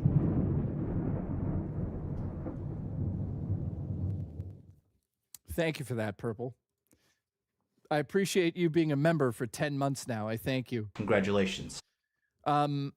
If you put this up against Nightmare on Elm Street remake, this is like a masterpiece. So it also comes with something that a lot of people probably have never watched. The making of. There's an amazing behind the scenes featurette on this, but also Camp Crystal Lake behind the scenes. I don't think it's in here. So this just has like the making of 1, 2, and 3, the Chronicles. It might be that Friday the 13th Chronicles. There's an amazing behind the scenes documentary in this box set. So I highly recommend picking this up. It's probably coming to 4K soon, so you could get the Blu-ray version cheap. So I recommend that one. Next up, while we're at it, there's a whole line of them, and I have them all. This next movie I'm going to talk about is probably the most influential film to a lot of filmmakers when they get into the slasher genre. It's also one of the first films to really use a glide cam in a way that became a horror movie staple. Because glide cams at the time were just tools, and no one used those tools properly until John Carpenter did.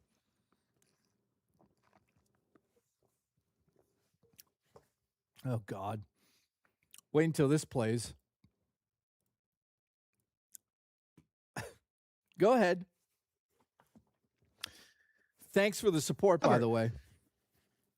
Jay, want to eat?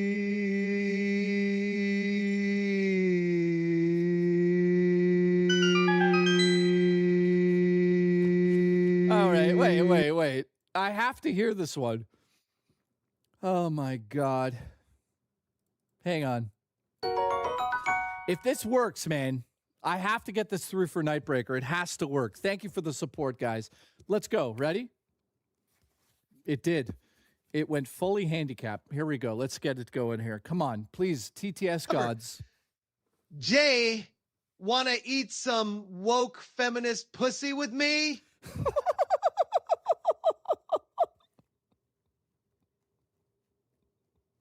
Holy fuck, we're going to get canceled. We're getting fucking Nightbreaker's going to get I'm going to speak into your asshole. Nightbreaker's going to get us fucking canceled. My answer to that is no comment. Thank you. Congratulations. I could see it now. JKB filmmaker. Let's talk about. Oh, and also, would you like to answer what this clip is? And it's going to be a clip of what just happened there. I'm going to be on like a red carpet, and somebody be like, "Can you answer to what this is?" And I'll be like, "What are you talking about?" Jay, want to eat some woke feminist pussy with me? You're fired. Congratulations. All right, Uncle Mike, thank you, dude. Also, Nightbreaker, thank you for ending my fucking career. I appreciate it. Here, Uncle Mike, thank you, dude. Did you hear what he did? Wake up. Hey, wake up. Did you hear what he did? However, Jason X was interesting and had boobs. It did have boobs. Guys, look at her little cute face. Look at it.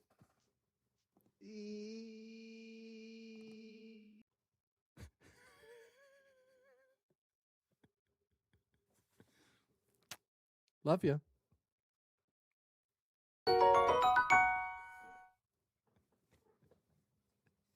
Holy shit. However, I suck dick for quarters. I'm gay, I admit it. That guy's gay. Thank you. Congratulations. Oh, this is great. By the way, I want to make it very clear I used AI to recreate a voice. There you go. So anything that you hear today is not real. All right. So good luck to suing me, but I don't feel like you'll sue me because you have no money left to sue me because you lost the last court case, didn't you? Whoops. Can you imagine being such a troll and grifter you get sued by somebody and then lose the case? Ugh. All right, guys, here we go.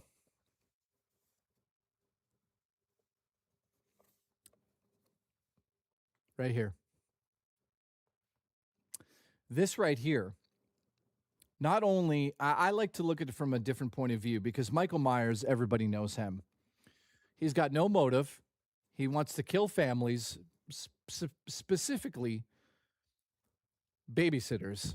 This movie is one of the most influential movies of all time to every filmmaker that ever existed after it came out. I would say that this is the best use of a Steadicam you've ever seen in your life. So if you don't know what a Steadicam is, I've shown it on the show. I have one over there, but I'm not going to go get it. But a Steadicam essentially was the first version of a gyroscope. So what it did was keep this camera stationary and moved it from being a handheld shot into a glide shot. And when it comes to Halloween, following Michael Myers around, dude, this is like the pinnacle, right? But like I said, some people are going to say that this movie is not as good as Black Christmas. So that's debatable. Now, what's something crazy I could say? Well, I could say that there's some crazy behind the scenes stories about this movie. There's tons of them. But I'll tell you one right now. Robert Englund worked on this movie. That's right. Freddy Krueger, the one and only, before he was ever Freddy Krueger, worked on this movie, literally putting leaves on the streets of the locations. That was his job. So look that up if you don't believe me. This movie's incredible. Yes, he did. He actually did do that. He worked on the movie a couple days. He was in charge of collecting the leaves so they could reuse them on other shots in the film. That came out of his own mouth. I don't know if it's true or not because Robert Englund does say a lot of fucking crazy stories. So who knows if any of them... Did you fart? Your ass smells. Okay, next up. Next up is a box set of movies. 2 movies, to be exact, from Arrow Video. And like I said earlier, Arrow Video is notorious for having the best collectors. The best collector's editions I've ever seen in my life. This right here is for a series of films. Now, part 1 is incredible. They just announced now, after bajillion years, we're finally getting a sequel to this with Arnold involved. And it's going to be called Conan, King Conan. And that is for this box set in 4K, the Conan Chronicles. So we have part 1, The Barbarian, part 2, The Destroyer. I don't know why they didn't make more of these, but these are incredible sci-fi films. If you've never seen them, you have to go out and check out at least part 1. Part 1 I would consider to be Oscar-worthy. Part 2 is more like a He-Man sequel where they went off the rails and said, we're going to make toys and shit. But part 1 has fucking Darth Vader in it, and he plays the main villain. It is fucking incredible. So let me just show you what's in here. Inside of this, you get your usual, it's not hardcover, soft cover, but another behind-the-scenes book. I love putting these, I love taking these out and reading them because you get a lot of knowledge out of this. Tons of behind-the-scenes, photos. Amazing edition. Also, here's the poster in this one. Now, if you wanted a throwback poster, boom, this is incredible. It's double-sided. So you on one side you have, let me just make sure I could show this. Okay, good. One side you have that. So if you're a young boy like I was and thought maybe I'm bisexual because I looked at the cover of Halo, I had to look at something like this and go, am I bisexual? Do I want to sleep with this man? So looking at him right now, I could say I haven't looked at Halo recently, so I'm not really into him. But if you play the new Halo game and then look at this poster, you might want to suck a cock. Next up, here's the other side. It's just the original poster. And then, of course, we have the second poster. So if you're a fan of this series, man, getting both of the posters in a box set like this is great. Oh, baby, look at this. You thought I was gay a second ago? Oh, look at that. I'm going to go play Halo tonight and become bisexual just so I can look at this. That's one side. And then, boom, the original poster on the other side. These are awesome posters. I do wish they were a little bit bigger. It is what it is. And then, of course, the two films. If you've never seen these, I'm telling you guys, you got to go watch them. Part 1, very serious film. Part 2, bit of a joke, but still good. Also comes with these cards. So I don't know if there's anything like worth really, I don't know. It's like the poster on one side. These are kind of cool, right? Poster on one side and some artwork on the other. You definitely have to go check these out. How many of you have seen these films? I think it's Arnold's best performance, man. Now, also, it's written by one of the best writers of all time. So, John Milius was part of the original group of filmmakers. That was Steven Spielberg, George Lucas, Scorsese, John Milius. He was part of the original group that really took over Hollywood in the 80s, 70s, and 80s.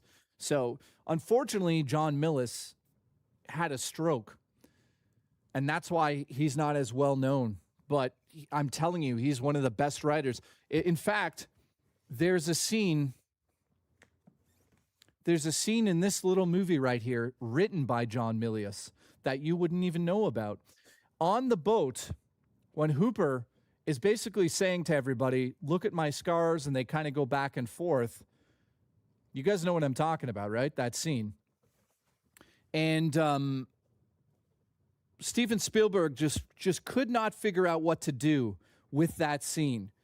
He just had no idea what to do with the scene, so he phoned John Milius, and he said, listen, Robert Shaw is a tough actor to work with, and I don't know what to do with the scene. Do you have my Scream films on Blu-ray? Oh, yeah, Uncle Mike. I've got all of them on, I got all Scream movies in Steelbook. Congratulations. So, yeah, John Milius wrote the scene, which is, are you ready? I'll do it right now for you. Ready? The water was black. All the men jumped in. I could see the shark eating my friends. I looked into his eyes, and he just had the darkest eyes, the blackest eyes. Well, wait, that's Halloween a little, but the same idea. So, yes, that scene in Jaws was written by John Milius. So have fun with that knowledge. Next up, a man and a woman have sex. All right, here we go.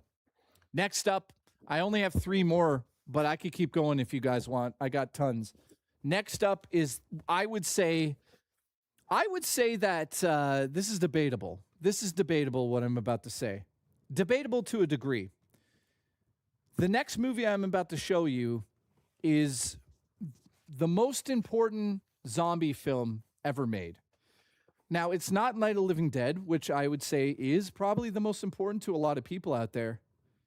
But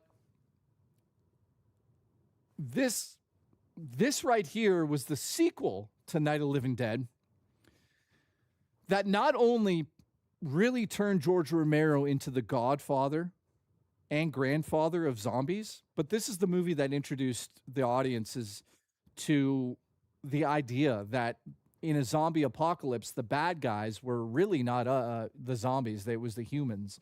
And that right now, as I pull it out here, that movie, and this is the craziest fucking collection you're going to ever see on this.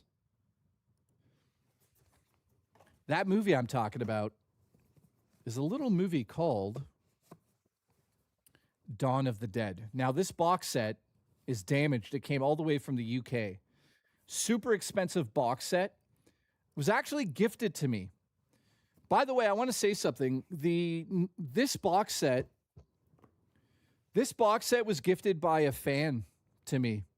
And that's before I had a live streaming show. This is when I was editing for Rich. Somebody reached out to me on my birthday, and they're like, dude, I'd love to buy you something for your birthday. And I'm like, no.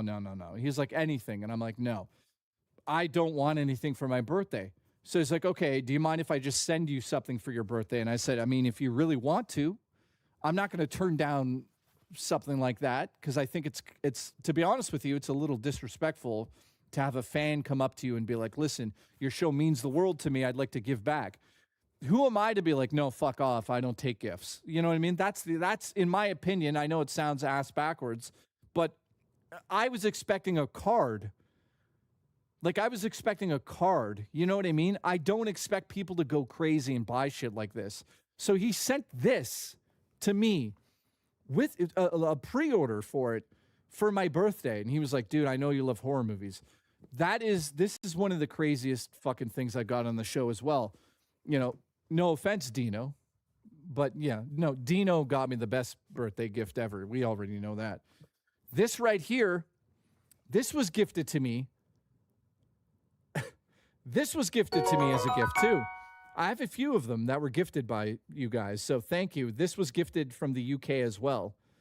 However, what if someone sent you a bisexual penis? As long as the lighting is bisexual, I will suck it. That guy's gay. Thank you. Keep coming. Thank you, Raw Dakota. So right here, guys, this right here. How many of you in the chat have never seen Dawn of the Dead? Be honest with me. Be honest with me, for real. Now, if you're a fan of Dario Argento, this is important as well, because it actually has his cut of the movie. If you've never seen this, be honest if you've never seen this in the chat. There's probably some of you who've never seen it. Drummer Punk, what the fuck is wrong with you? Who else has never seen it? This right here is the pinnacle, man. In fact, you know what? Let me show you something. It's so important to me. I didn't pull this out because I'd get arrested, but I'll show you something else. Hang on.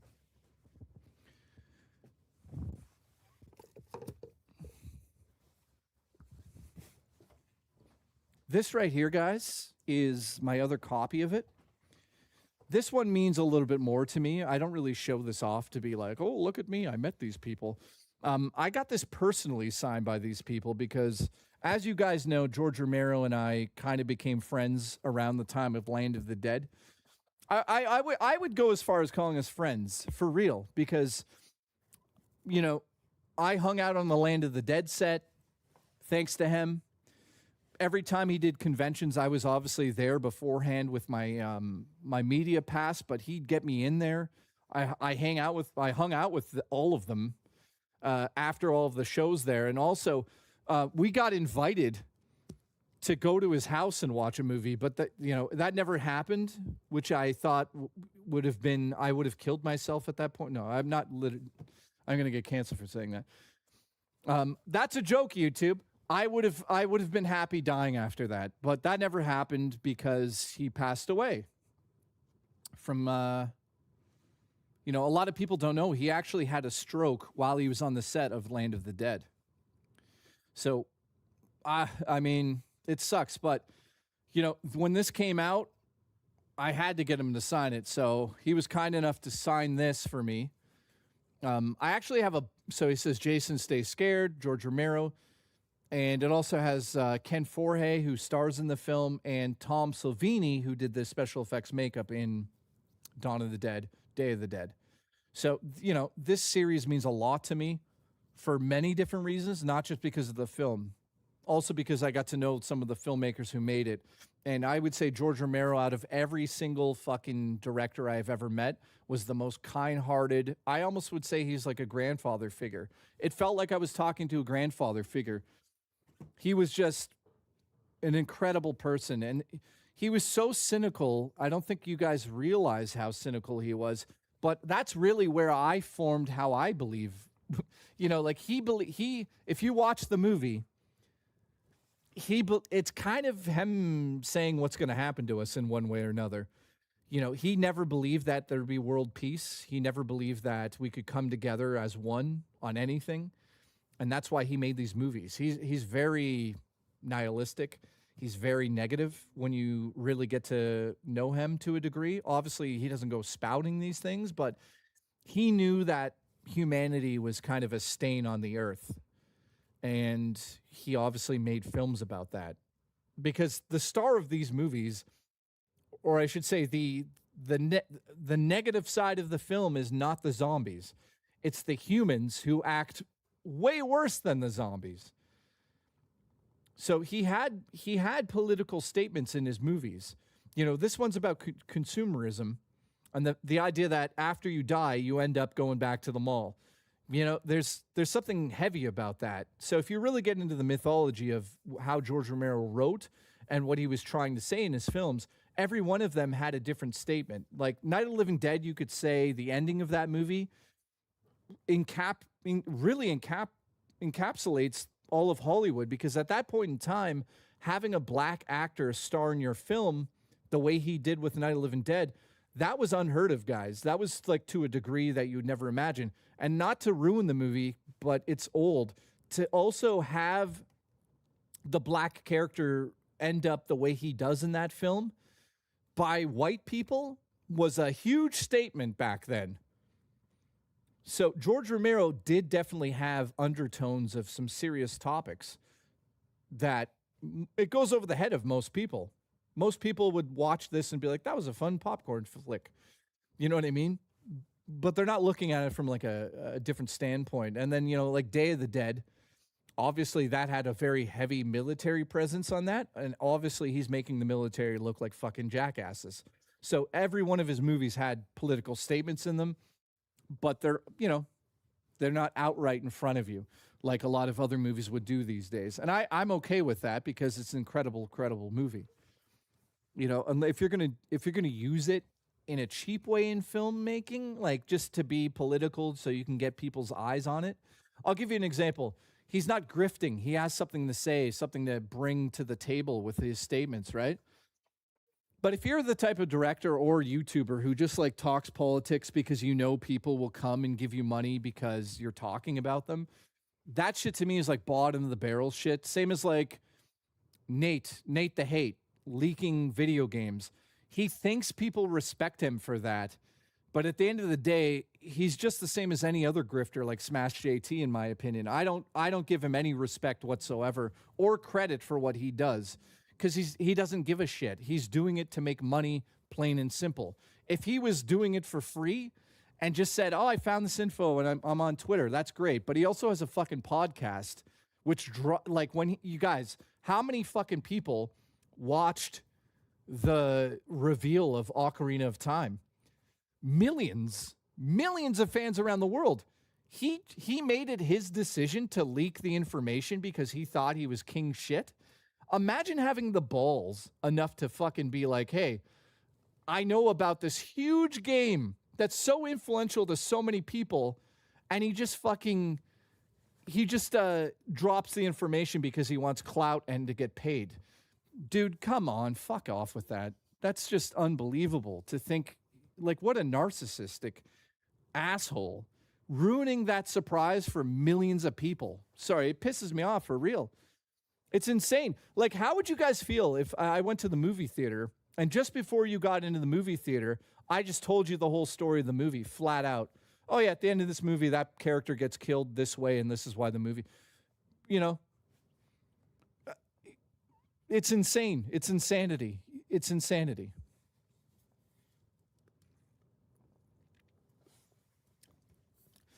Like, I don't understand how he gets away with it, but and then it was like other people were complaining, like, oh, Jay, just ignore the fucking leaks. And then other people were saying, like, he didn't leak it. Well, he self-admittedly said he leaked it flat out. Every fucking major website says he's the guy that leaked it. All of them. None of them are being like, well, it was leaked by this other person or that. It's all Nate the Hate leaked this game, and he leaked Star Fox in the same fucking time period. So how can you respect video games by leaking a video game? It just doesn't work that way. Like he's got a podcast where he talks about them and he's in love with them. Well, then how do you leak the video games if you're in love with them so much? All right, last thing on the desk here. This is a box set. This is probably one of the most sought-after box sets that I've ever seen in my life. I was lucky enough to get one myself. I can't believe I own this box set. I personally have met... so who have I met out of this? I've met a bunch of the cast, and I've definitely met the main character. I also was lucky enough to meet... Hang on. Did I meet him? I got fucking no memory of that. Maybe I didn't. Maybe there's a different franchise. So, no, I met Robert Englund and Heather Langenkamp. I got a nice photo with Heather. Here we go. This box set is numbered. There's only apparently... How many are there? 5,000 or something? I forget how many are in the world. Let me see. There's a certificate is inside of one of these. Yes. So there's only 15,000 of these, and apparently they're not reprinting them. That is for this box set right here. Do you know what it is? Babe, remember when you leaked my pussy? Oh, you know what's crazy? I've heard that before from a girlfriend. So thank you.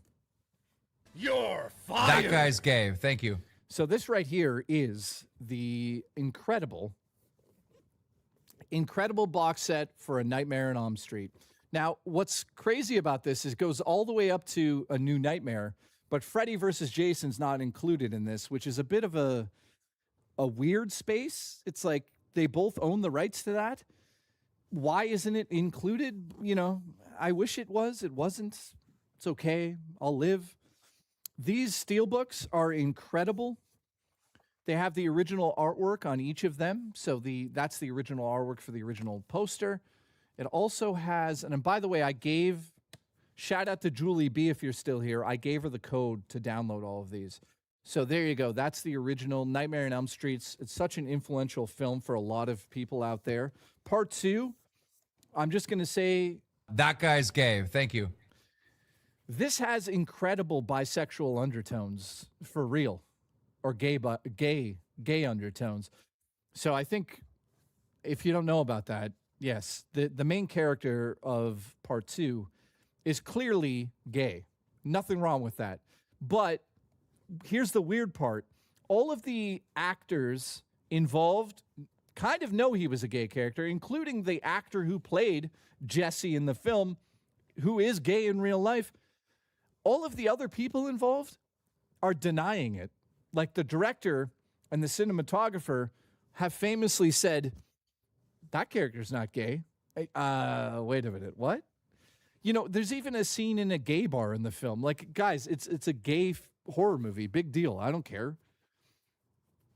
It's one of the weirdest things because back in the 80s, if the main character Jesse announced that he was gay, he would have been kicked out of the film business. That's how it was in that time period. So he had to pretend that he was a straight heterosexual male while filming. Meanwhile, he had a boyfriend in secret the whole time. That's how oppressive Hollywood used to be. So Part 2 is a completely gay movie, and I'm fine with that. I think it's a little bit silly at times because it breaks the mythology of Freddy Krueger. Freddy just like randomly shows up in real life when he's supposed to be only in dreams. That was an issue. Plus, it's a weird movie, but it's still better than some of the other ones here. Now, Part 3 is when it got really fucking good. Dream Warriors, I would say, is the best sequel that they ever did. Wes Craven came back to help. This movie is incredible. This is when they said, well, what happens when the children of Elm Street realize that they can also turn into their own forms? And they all do. I'm not going to give it away if you haven't seen it, but like one dude who's in a wheelchair, when they're in the dream world, he turns into a fucking wizard. Another girl who's like a heroin addict, she turns into like this muscle woman who could kick the shit out of everyone.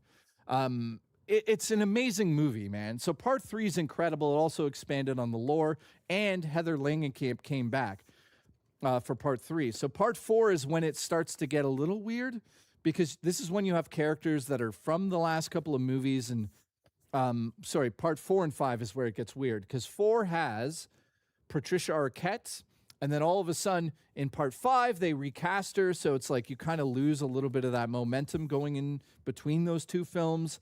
And then of course, you know, I don't really have a lot to say about 4 and 5. I think they're really good, but they're okay. Part 6, Freddy's Dead, 90s, Johnny Depp cameo.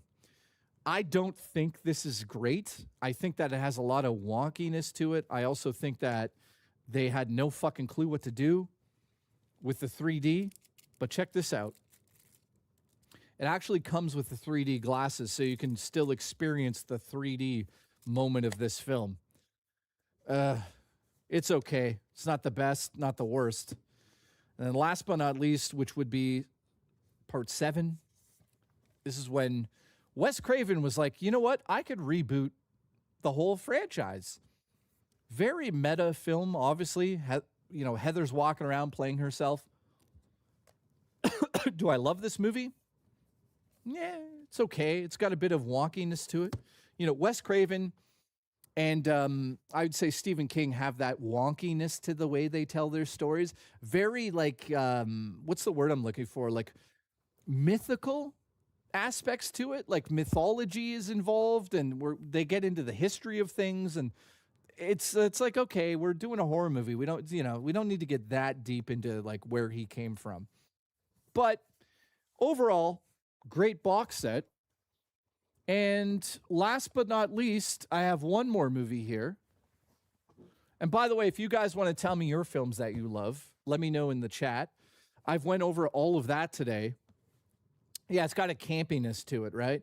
A degree of campiness that some people can't overlook. By the way, thank you for watching today. Appreciate it. We've got 28 viewers. Tomorrow on the show, probably going to be a bigger show because I'm doing this, but with all of my video games. So tomorrow's going to be ridiculous. Special editions and all of that. Upper.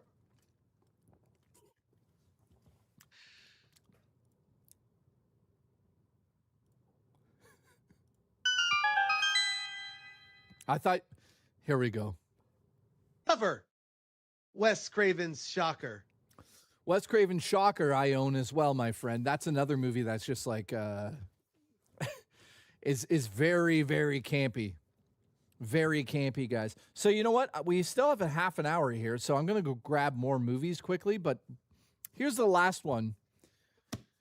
This right now is probably, I like this more than Halloween, and I would say that it's on par with Black Christmas.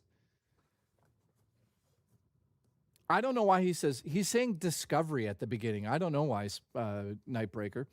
Right here, It Follows.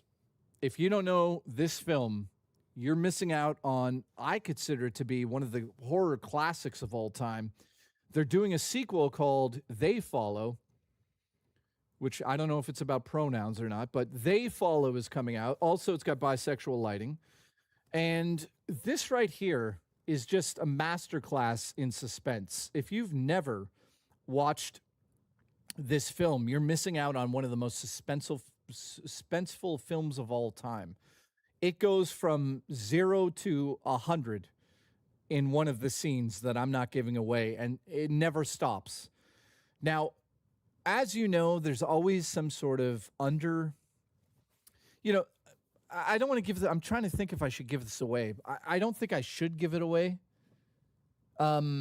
I would say that maybe I don't know. There's always Sorry, my audio is low. Is my audio low, guys? Am I in the wrong mic? Audio sounds low. My sexual lighting are gay. No, don't talk about it. Okay, I won't talk about it too much if you haven't seen this, but I will say this. The movie, no, I won't say it. I'll give it away. Fuck. Go watch it. Go watch it, guys.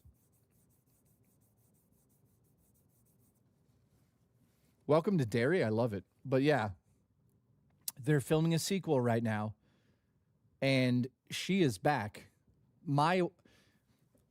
Listen, we all have crushes, right? But from a filmmaking aspect, there's no other female actress, which, I mean, she's just so talented that I would like to work with other than Mika. She is just unreal. So let me show off this box set here. This is pretty crazy. Discover. It's also Forbidden Planet is a great sci-fi suspense film. Oh, I have that. I have that too. Yes. Forbidden Planet, dude. I'm going to grab more here. It Follows, dude. Let me just get through this. So this is not an Arrow release. This is actually a UK release. It's only going to play the Blu-ray, from my understanding here. Yes. So as you guys know, 4K releases, you can buy them from anywhere in the world because there's no region locking on 4K. But the Blu-ray itself, which is on this side, that has some of the special features, will not work in North America. So when you buy things like this that are out of the UK, the only thing that's going to work is the 4K version of the film on your PS5. So here's the opening of it. I love this little case. It's actually, I like the case, but some of this is not my favorite. I kind of think they could have done a better job than that. And the book itself, I'm going to make sure she's not naked. She kind of is. So that's her on the cover there. And this, again, is just sort of a collection of, I think it's mostly reviews and some behind-the-scenes footage or photos. Yeah. So simple book. I mean, it's a pretty thick book that they produced for this. So I love the collector's editions that have books in them because it kind of gives you a new way to experience it. By the way, is my audio low? Or is that just because Seals is fucking deaf? Literally. You guys know Seals is deaf. Seals, are you deaf? Is it actually low or is your hearing aid broken? Jesus Christ. Bisexual lighting everywhere, right? You need to go see the movie. Passengers? The Passenger. I heard, that's one of those movies I will just buy flat out. No, Seals is just deaf. Okay. Congratulations. I had a feeling about that. So tomorrow on the show, by the way, I'm going to go grab more movies right now, but tomorrow on the show, guys, I am going to be doing exactly this, except with all of my video game collector's editions and cool games. In fact, I'm going to fill this whole table with it tomorrow. Let me go grab one more stack because we have time. Also, next week on the show, we're going to be playing Batman on the show. Batman Lego, to be more precise. So thank you to Gecko for that. Right here, guys, we're putting that together next week as well. Let me go grab another stack that I have over here. I'm just going to grab the stack that's like literally beside my computer, or sorry, my setup over here, because then you guys will just see like, oh, those are the films Jay watches, because they're all kind of in a section here. Let me make sure I get them all. And then I'll go through some of these quickly. Ghostwatch. What's this? Oh yeah, you guys will love that. Hang on. All right. I'm coming over. Hang on. Here we go. This is the stack of films that just sits next to my TV that I haven't got to. Now, there's two of them over there, but I think we have time to go through one here. How are you? You good? Love you. By the way, shout out to Seals. This was Seals. This was his idea. By the way, if you've noticed today, my speech is a little weird. Mostly because my panic attacks have been going fucking crazy. When I get panic attacks, guys, I fucking can't speak properly. So I apologize. Oh, there we go. Wait for it. How'd you like Alien Rogue Incursion? So last night, so Enraged Gecko messaged me, guys. I just want to give you a behind-the-scenes look at like the things I deal with. This is insane. Enraged Gecko will be like, "Hey, have you played this game?" And I'm like, "No, but wait a minute. What the hell is that?" So he explained it to me. It's a former VR game, and it's aliens. So I'm like, "Wait a minute. This went over my head." So he's like, "Dude, I'll buy it for you." And I'm like, "No, no, no." Then he bought it for me flat out. So huge shout out to Gecko. I appreciate you, dude. So yes, I played about 35 minutes of it, kind of the beginning scene last night. I'm going to play more of it for sure. But last night I played like the opening and some of the...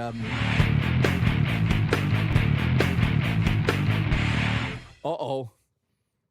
Volation, thank you for the support, my friend. I appreciate you big time. Thank you for helping me achieve my dreams as a filmmaker. I appreciate it. Seriously, dude, thank you very much, man. And I appreciate the fact you've been here with us for a long time now, man, from the beginning. So thank you. Also, to everyone else that's gifted, we're almost at 30. By the way, that goal up there, that wasn't my idea today. That was Wicked Grome. So I put it on him. So yes, I played the first 35 minutes of it, or 40 minutes, I think, somewhere in there. And while you can clearly see it was a VR game, and you can clearly see, you know, that story, the way it's being told to you is because it was a VR game. Once you get past the first little section there and you start to get deeper into the main ship, or I won't say ship, deeper into the facility, I should say, you start to see, oh shit.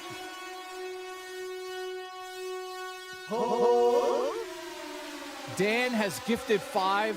Thank you, my friend. I appreciate that, man. Thank you very much. I'm going to say this, by the way. I'm not going to be a takesy-backy guy. I just said recently on a stream, if we ever hit 50 on stream, then I would add 2 hours to every stream. Yeah. So if we get to 50 by the end of the stream, we got 19 minutes to get to 50. If we get to 50, I'll add 2 hours to this stream tonight forever. So thank you for the support. If every time we hit 50, that's 2 hours. But let's be reasonable here. If we actually hit 100 today, I don't know if I could do an extra 4 hours today, but we're close. So thank you guys. Dan, I appreciate the support very much, dude. I really do. Thank you, dude. So getting back to Gecko, dude, once you get in the facility and they're like Amanda Ripley, that's when the moment I was like, oh, wait a second. We're going to get into that a little bit. Now, I'm not going to ruin that game for everyone here, but if you're a fan of Aliens, from a technical aspect, the game's not going to blow you away, especially with any of the gunplay or any of that, but it's the story you're going to want to hear, because it kind of elaborates a lot of the alien mythology. It's a good game. I'm going to go see Disclosure Day tomorrow. So yeah. So Gecko, thank you for the support, dude. It's a good game. It's pretty good. I could see why it gets mixed results, though, mixed reviews. Discover. I played the VOR version on stream. I need to finish. Yeah, I need to finish in your mouth. Cream. By the way, this was the best thing that I've ever bought for the show. Are you guys happy with Zelda's new role on the show? Do you like her here? Even though she's lazy and doesn't really this is ridiculous. She just look at this. Just sleeps the whole time. You guys happy Zelda's back on the show? So yeah, give a shout out to Seals. It was Seals who told me to buy this. It was like $50. Kind of turn it. I don't want to wake her up, but you can turn it around. She fucking loves it. Yeah. Last night, in fact, she tried to jump up here in the pitch black, and I think she broke her neck almost. So she's okay. Good kitty. God, I love cats. Look at these cats. So thank you, Gecko. Appreciate you, dude. And yes, I like the game. Now, a lot of people are gonna be like, it's a little wonky. It is a little wonky. But once you get over the wonkiness of it, it's fine.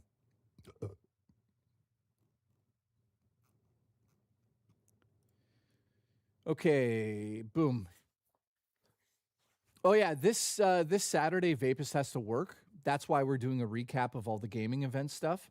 Unfortunately, Vapus can't beat the game this weekend with me, so we're not playing this Saturday. Also, I'm off Sunday, Monday, and maybe Tuesday. As usual, I've been taking like those days off there. So I just want to show you guys, and then I'll shut the hell up about it. But for everyone watching right now, I actually do this now. I make sure that all of the streams are shown ahead of time now. So upcoming live streams on my main channel is where you guys can go from now on and see what's happening. So right here, touring my full game collection live. That's happening tomorrow. That's going to be fun because I have a shit ton of games that most of you have never seen. And then on Saturday at 5, we're going to talk about this Summer Games Fest, the aftermath, how it went, what we loved, what we didn't love. So there you go. Also, do me a favor. If you want to watch these, click notify. It'll remind you guys. So you click notify, it's going to email you or give you a notification. So thank you guys. I appreciate that. What Nightbreaker, what games are you most excited about? Fuck. There's too many. I'll talk about it Saturday. Ask me on Saturday, my friend. That's what we're going to do on Saturday anyways. We're going to talk about it. Also, I'm making a very detailed list of everything. I've been working on this stupid list for 2 days to make sure we cover everything on that show and kind of debate it. Saturday will be a long episode, by the way. It'll probably be a 5-hour episode. So I love you guys. Thank you. Let's go. I know. Ones, man. Listen, dude. First of all, I miss you. Legitimately. Second of all, Final fucking Fantasy in 2D, HD. Fuck me. Here we go. Here's a little collection from Arrow. And I grew up with these, just like everyone else here out of the 80s. This also, I think Gecko will like this. This also has a poster. It's a box set. It has a poster, has incredible special features, and it's basically a must-own. It's a must-own. Now, I'll reveal it by showing you the poster. And by the way, the poster for this is incredible. Here's one side. Hang on. Is it going to play?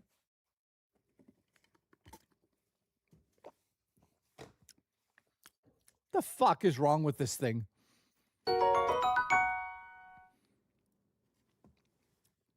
Here we go. Hover. Did you splurge for the Robo Jet Legs for Zelda? No. Smash, I didn't, my friend. Thank you, Raw Dakota, for supporting me, by the way. Here we go. This is the next box set in 4K. Here's the poster. Guys, for real. Are you fucking kidding me? Look at this. Wow. So the next box set is Teenage Mutant Ninja Turtles 1, 2, and 3 4K box set. I chose to go with this slipcover. It has an incredible booklet that looks like a fucking delivery pamphlet for a pizza place. And obviously it comes with the 3 movies. 1, 2, and 3. Now, what's incredible about these, usually, is that if you look on the other side, and they did do that here, here's the new cover, but here's the old cover. So it's amazing to be able to switch those over. It also came with some stickers. It came with stickers and cards, which throw me right back to the day of this release. I was a huge, huge, huge fan of the film when it came out. Also, it came with this. I don't know what the fuck that's doing in there. Well, I do. It's just a little pamphlet for publicity, but this is amazing. So, this also has some incredible special features like commentary, 4K HDR. Obviously, all of that 4K HDR bullshit's going to be in here. Theatrical trailers, tons of behind the scenes, brand new commentary from the director, brand new commentary from comic book artists. Every movie in this set has incredible special features, even a brand new commentary for Teenage Mutant Ninja Turtles 3. So that right there, this is like my favorite throwback set. I love the Turtles movies, man. I don't care if you think they're garbage or not. I really don't care. You know what? When you get older, guys, you're not going to care about people's opinions as much. And also, you're not going to spend that much time on the internet really arguing with people. So that right there was expensive. It also dropped in price extremely quickly, which was really annoying. So that right there, what an amazing film package, man. We should watch it. All right, next up, Final Destination Bloodlines. If you like Final Destination Bloodlines and you love Gremlins, guess what? The dudes who wrote this are writing the new Gremlins movie. So I hope... Cowabunga, dudes! Listen, Demolition Daddy, I love you, buddy. How are you, by the way? I hope that means that the Gremlins are brutal. I hope that it's not going to be like a children's movie. So that's insane. By the way, let's talk about Final Destination here for a second, Bloodlines. Number one thing about this film is it doesn't have the usual leading lady. She's not like a blonde, big-tit, blue-eyed girl. She's gorgeous, but she's just not what you would assume to be in a Hollywood blockbuster as the lead based on how she looks. Because as you know, unfortunately, Hollywood is pretty fucking, sexist, but that's a whole other fucking video. Not that I sit here and preach about politics and that nonsense, but I mean, it's clear as day. They did something special with this movie. They were like, we're not going to really have to we don't need to pay attention to everyone's fucking looks in the movie. Let's just focus on actual good acting, actual good story and writing. I love this movie. I think it's like one of the best Final Destination movies they've ever done yet. And that's saying a lot. How many is there? 7, 6 of them? And also, this is the Steelbook copy. Super rare in Canada for some stupid reason. If you haven't seen this one, it's the best one yet. It really is. It's fucking amazing. All right, next up, I got Stepfather. Why did I buy this? Because there's a lot of mythology to it, but also the one and only Terry O'Quinn is incredible in the film, and he's what keeps this film all together. I wish they did they did a remake of this kind of recently. But the movie's essentially about a stepfather who's a notorious serial killer, and he really fucking kills the people in these movies. So if you're into gore and shit, you're going to love it. It doesn't hold back. It's very realistic in that sense. But the rest of the story is very wonky. I don't recommend this to everybody out there unless you're like a huge Terrio fan. I don't know if you are, but yeah, I mean, he's really, really fucking good in it. There's a sequel, not as good. They called it in for the money aspect. This also has a brand new restoration in 4K, also audio commentary from the director, also audio commentary from some of the cast and crew. Here's why I like these movies. Listen to this. Oh, is she dreaming right now?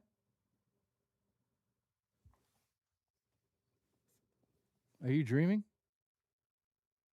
Oh, yeah, she's dreaming. Look. Confirmed dreaming.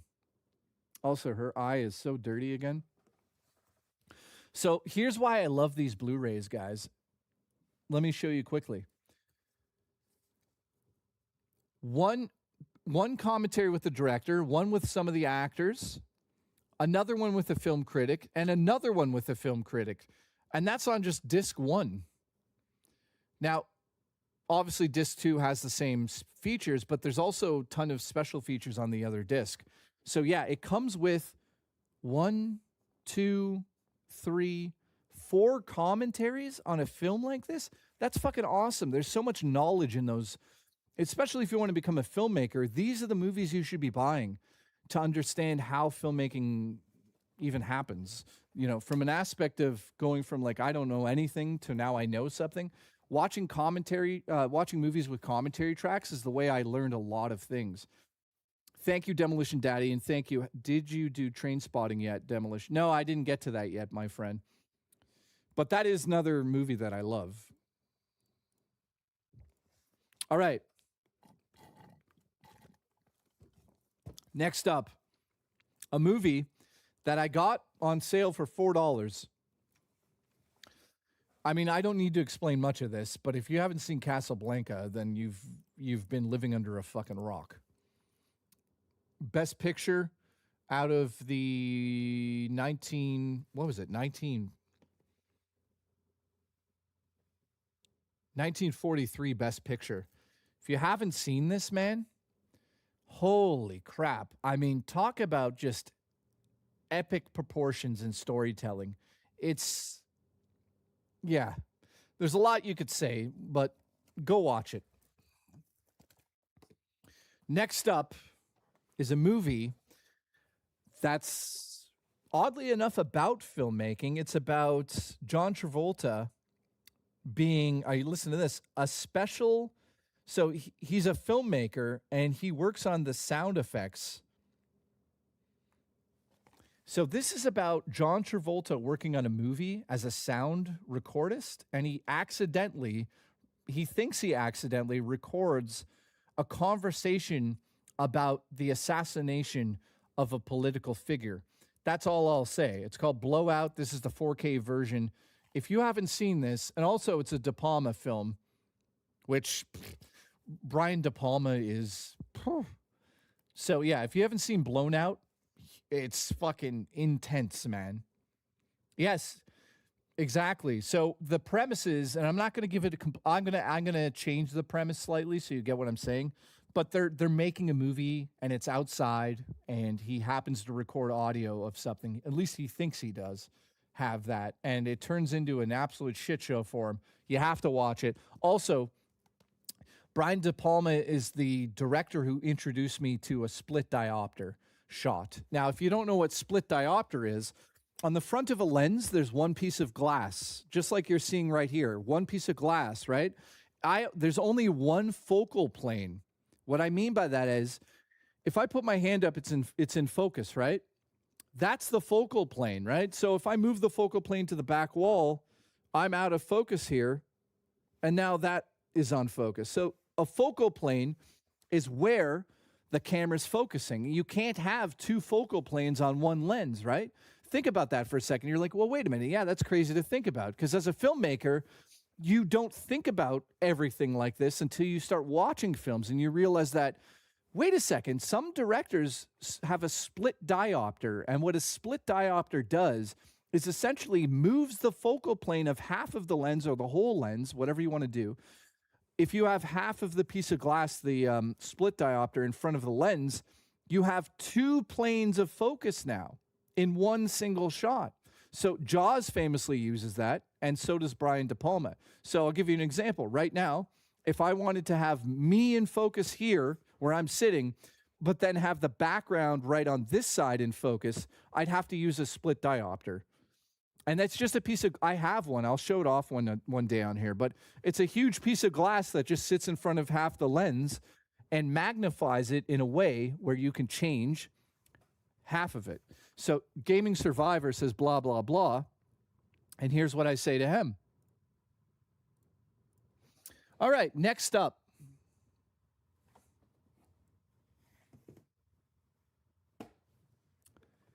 Here, this right here, I just got this. I think this is like an underrated Spielberg movie. If you've never seen Catch Me If You Can, it is unbelievable from every aspect. I'm not going to give the story away, but it has to do with the FBI, and it has to do with counterfeit. That's all I'm going to say. So go watch it. It is unfucking believable. Very good movie. If you've never seen it, I wish I could talk about it more, but I'd be giving away the plot. Let's just say that it's also based on a true story. So there's a lot of behind the scenes in this film that you should definitely check out. Go watch it, man.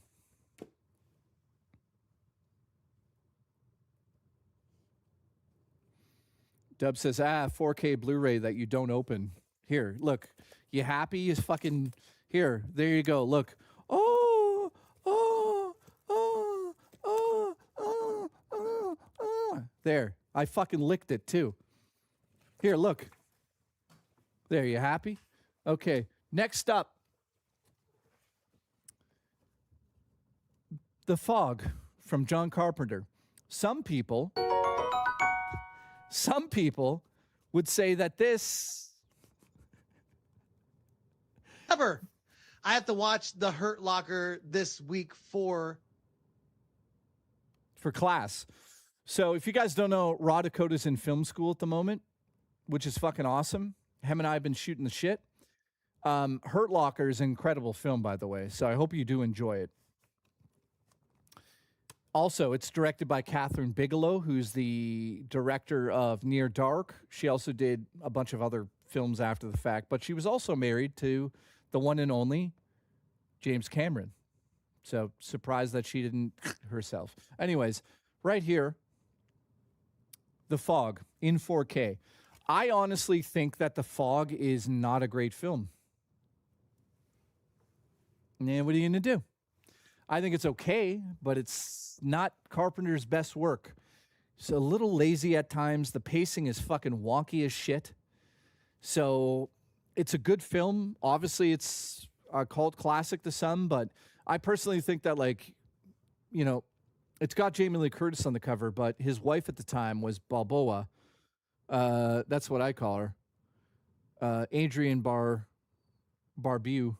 She was married to him at the time. She should have starred in this movie. We really didn't need Jamie Lee Curtis in the film. You could have got rid of that character and made it about the lighthouse attendant. That would have been amazing. Gaming Survivor's losing his mind. He's a troll in the chat, but he doesn't cross the line, so don't block him or anything. Leave him alone.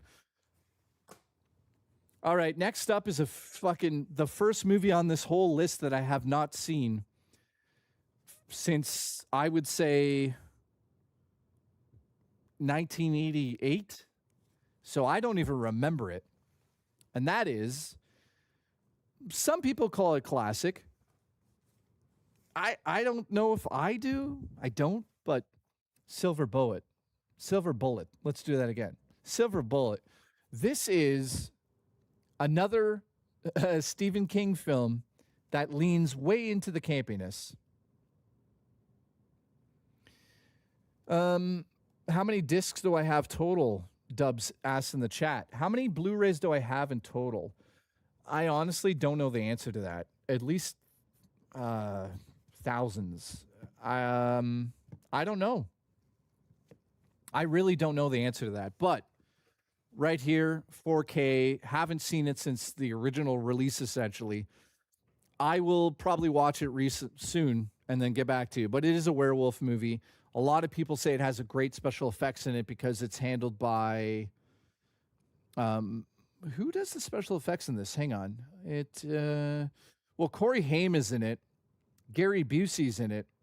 Oh, no, I did watch this recently. It's fucking terrible. Sorry, I did watch it recently. It's got Gary Busey in it, and it's fucking terrible. But some of the effects are amazing. And the reason I buy these again... I collect Scream Factory, but also because I love the commentary tracks. You learn so much about filmmaking. I give the movie like a 4 out of 10. It's not very good. Okay, this one I haven't watched yet, and it is sealed. It's called The Haunting of Julia. I have no idea what it is. It's just another Scream Factory I bought. I have no idea what to expect. I got no idea what it's about. I know nothing about any of it. So, why did I buy it? Well, it's got commentary tracks, and also I know it's a bit of a cult classic, and it has 4 location tours, and all sorts of behind the scenes stuff. So again, I literally buy some of these just to learn about filmmaking. So I haven't watched this one. Did you end up rewatching these movies years after? Yes, Andrew. So you guys are questioning, like, how many of these do you watch over and over again? I have a lot. I don't want to underestimate or overestimate, but I'm assuming I have like 3,000 to 5,000 Blu-rays maybe total that I've been collecting for the last 30 years. A lot of the 4Ks more recently, but in the last 2.5 years, I really haven't got a lot because it's expensive, and they're pricing us out. Like, you'll see some of the prices here. Next up is a movie I definitely watched multiple times. Some people love it. Some people think it's horseshit. I actually talked, and this is amazing. I got to talk to, what's his fucking name? Why isn't he? Hang on. I got to talk to Henry Thomas about this film. And I asked him if he believed in aliens after shooting this movie. And he said that, quote unquote, after he hung out with the true person, because this is about one person who was abducted in front of his friends. He said after he talked to him, it was hard not to believe that story. So is it real? I kind of wish it was. This is an interesting film. I think it could have been done a little bit better. But overall, Fire in the Sky is either going to be terrifying to you or you're going to look at it like a joke. I showed it to Murray about a year ago, and she was like, that was horseshit. And I'm like, well, I don't know. How many movies did you buy just to collect? All of them. I mean, I collect because of the behind-the-scenes stuff for a lot of this. So why did I buy this? Right here. Interviews with interviews with the director and the actors, and interviews with the actual character that this is based on, the real living person, which was Travis Walton. So I'll read this to you, and then you can be like, okay, I'm going to watch that. In 1975, logger, so he was up in the hills in Vancouver. I believe it was Vancouver, at least that's where it was filmed. In 1975, Travis Wilson was out there with his friends, and they encountered a UFO that they kind of chased into the woods. But unfortunately, the UFO abducted Travis. Now, Travis, I believe, is still alive. So go check this out if you kind of want to learn a little bit more about UFOs. By the way, thank you, Screen Factory, for fucking bringing it to my house like that. Look at this. What the fuck is this?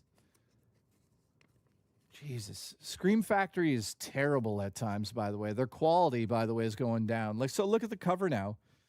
See the line? Fucking morons over there. All right. The next one, Ben Affleck is the bomb in this movie. Partially why I bought this film is because, again, it's 4K. It's got commentary track. Actually, no, this one doesn't have commentary. It has a lot of behind-the-scenes stuff, but no commentary. Reason I got this one is just because I wanted to see how much Ben Affleck sucks in it, and that's Phantoms. Affleck's the bomb in Phantoms, yo. So, is he? I don't know. Also, there's a young Rose McGowan in this, and as you know, young Rose McGowan was fucking super talented and drop-dead gorgeous. So it's not... it's easy on the eyes. Wait, how much debt has this collection costed you? None. I'm not in any debt. You know, you buy them over the years. So there you go.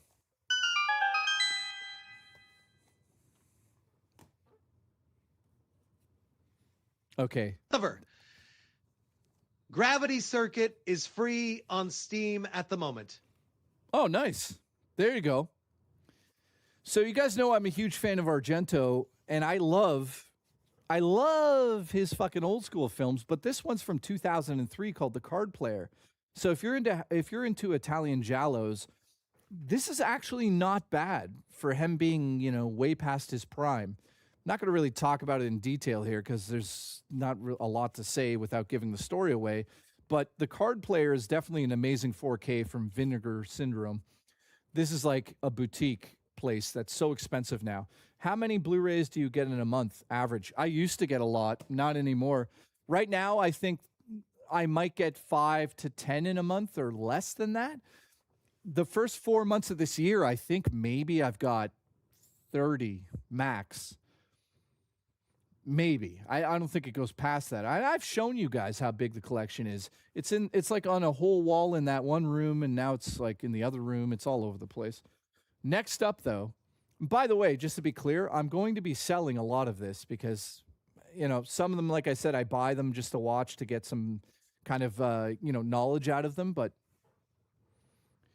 yeah, I don't really spend that much money on these anymore, unless they're like must-owns. I'll give you an example of must-owns. If you go to my Amazon list, I would say right now, I'll give you an example. I have Kill Bill, The Bloody Affair pre-ordered. And Day of the Dead, the reissue one, 4K, comes out Tuesday. I've got that. And I ordered The Mummy, just because I kind of want to support that, because I didn't see it in the theater. And I ordered Lost Highway, Inland Empire. I got 4K Fight Club. I got Tron, Nosferatu, and that's it for the last 3 months. So there's maybe 10 there.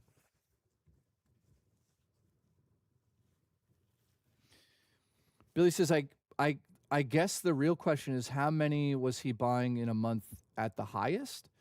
Oh, in the highest, dude? When I was working for Rich and we had like really good months where I made like a lot of money, without telling you how much, there's been months I made like, so let me just be clear about something here. When a $1 comes in the show here, I don't get $1, just so you guys know. There's a lot of things you have to deal with. You have to deal with first of all, taxes, which is a whole other thing. Taxes, then YouTube's cut, then depending if you're on a network or not. So if a $1 comes in, I don't make $1, just to be clear on you, because a lot of people are like, Jay makes so much money every stream. I make like an average living doing this. So it's not like I'm blowing my money on this, but when I worked with Rich, that's where it was like fucking crazy. There was months where I made a lot of money after tax and all that crap. Dude, thousands. So I would say at my max, how many did I buy in a month? When Scream Factory goes on sale, I'd buy like 50 just from them. So I did that a few times in my life. I didn't do it all the time. Speaking of Dario Argento, here's another one from him. Opera. It's another Italian giallo film. When I say Italian giallo, it's usually a serial killer who's killing women or men, but mostly women. And they're wearing black gloves and they have a big knife. That's the genre. That's all it is. So if you want to make an Italian genre pick right now, a giallo as they call them, which is a giallo itself is. Hang on. Thank you, Gecko. I love you.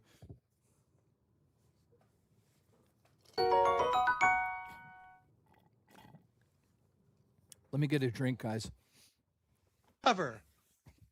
I've gifted Gravity Circuit to several friends last year.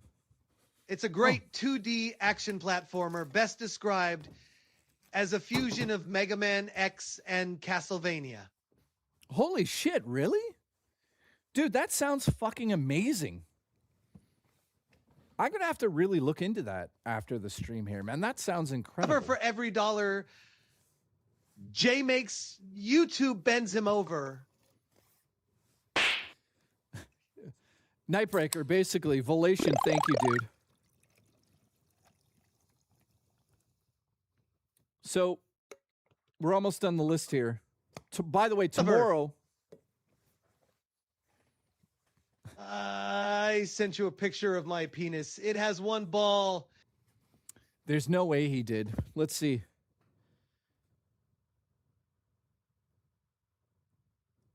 Let's see. Hang on. There's no way he did this. Let's see. Yep, he didn't. He bailed hardcore.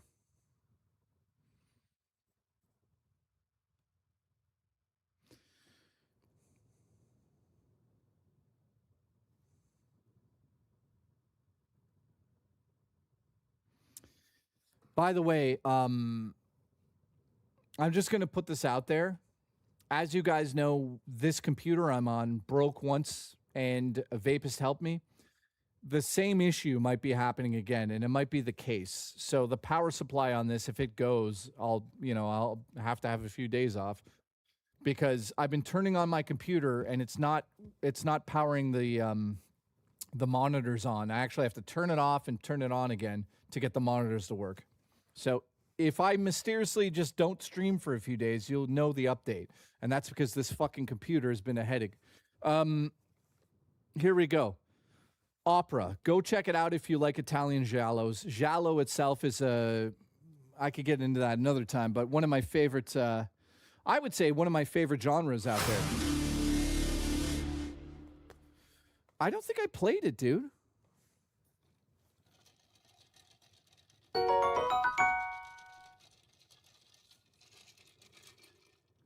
Cover. I already gifted it to you, Jay. You may have played it already. Definitely looking forward to the sequel. I don't think I have, my friend.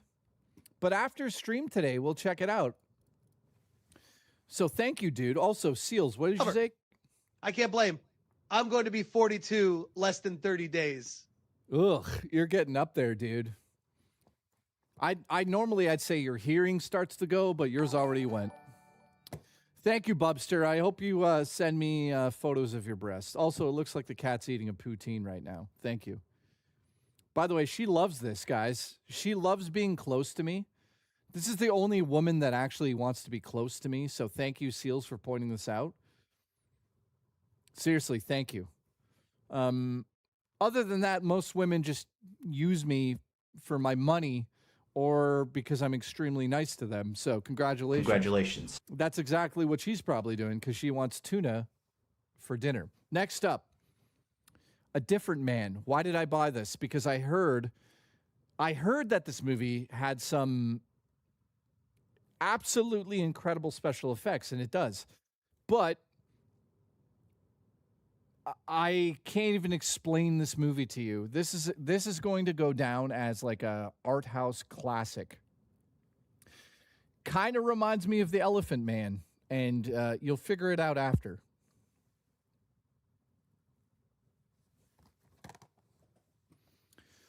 I don't know what's with Zaylen trying to fucking roast me, but the guy doesn't even have a fucking job right now. Like, what roast are you doing? What did he say? So, was your Twitter spat squealing trying to get that $20K for your mediocre first film project? Asking for a friend. Gaming Survivor gives me your energy. The fuck? He's fucking literally going to be homeless. Like, that doesn't make any sense to me. Okay, next up. Haven't watched it, but I bought it because it's a Shudder original. Now, why did I buy it? It was on sale. Shudder is an amazing streaming service to a degree. I love it, but they also have made stupid decisions in the past couple of, I'd say, 6 or 7 months with Joe Bob, but that's a whole other topic. I hope that my movie, Roly Poly, ends up on Shudder, but that's probably not going to happen. So, but I'll say this. I might make a movie that ends up on Shudder, for real.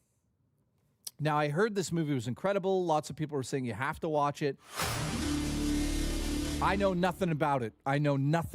So I just bought it. It's sealed. It's one of those movies. Oh, next up, guys. You're going to be like, what?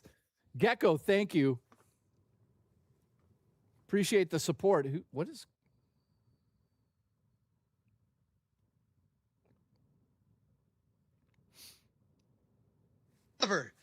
Seals' old deaf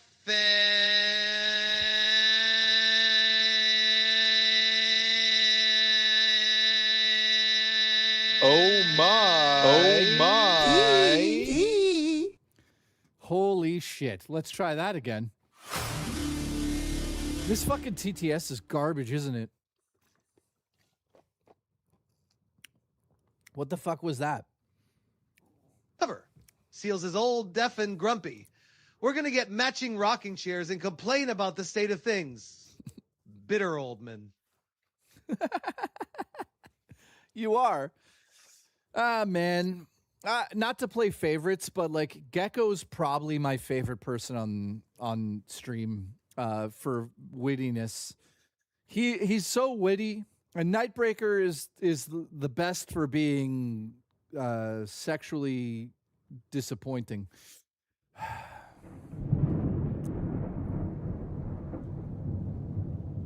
Poo, poo, poo. Jay's pussy. Ladies and gentlemen, presenting Jay's pussy. right there.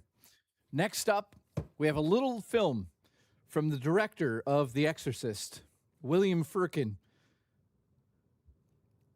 William Friedkin. Friedkin. That's how you say it. This movie is probably, I'm going to say it again, from the 70s. If you've never seen this movie, have patience. I know you need a little bit of patience to watch this movie, but the movie is called Sorcerer. If you've never seen Sorcerer, this is the best film you've never seen. Sorcerer is on a level that every other filmmaker wishes they could get to. It's about a group of men who have to transport a volatile chemical across a war-torn zone. And if they shake the chemical too much, it explodes. This is incredible.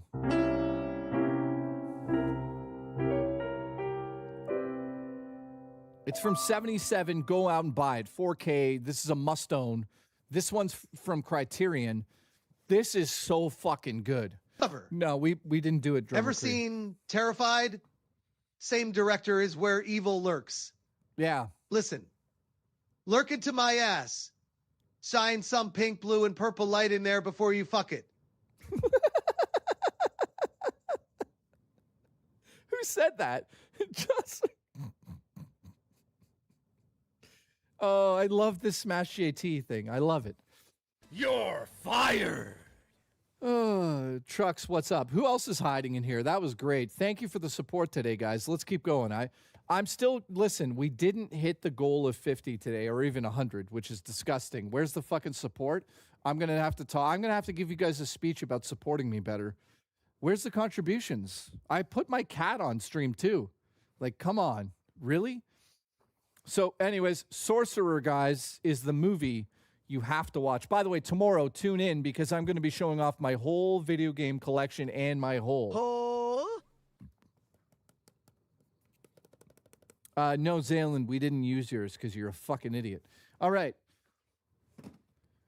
Next up, out of the last stack for the day, a little documentary called American Movie. If you've never seen this, it's about two Americans who set themselves out to make a film. This is so good.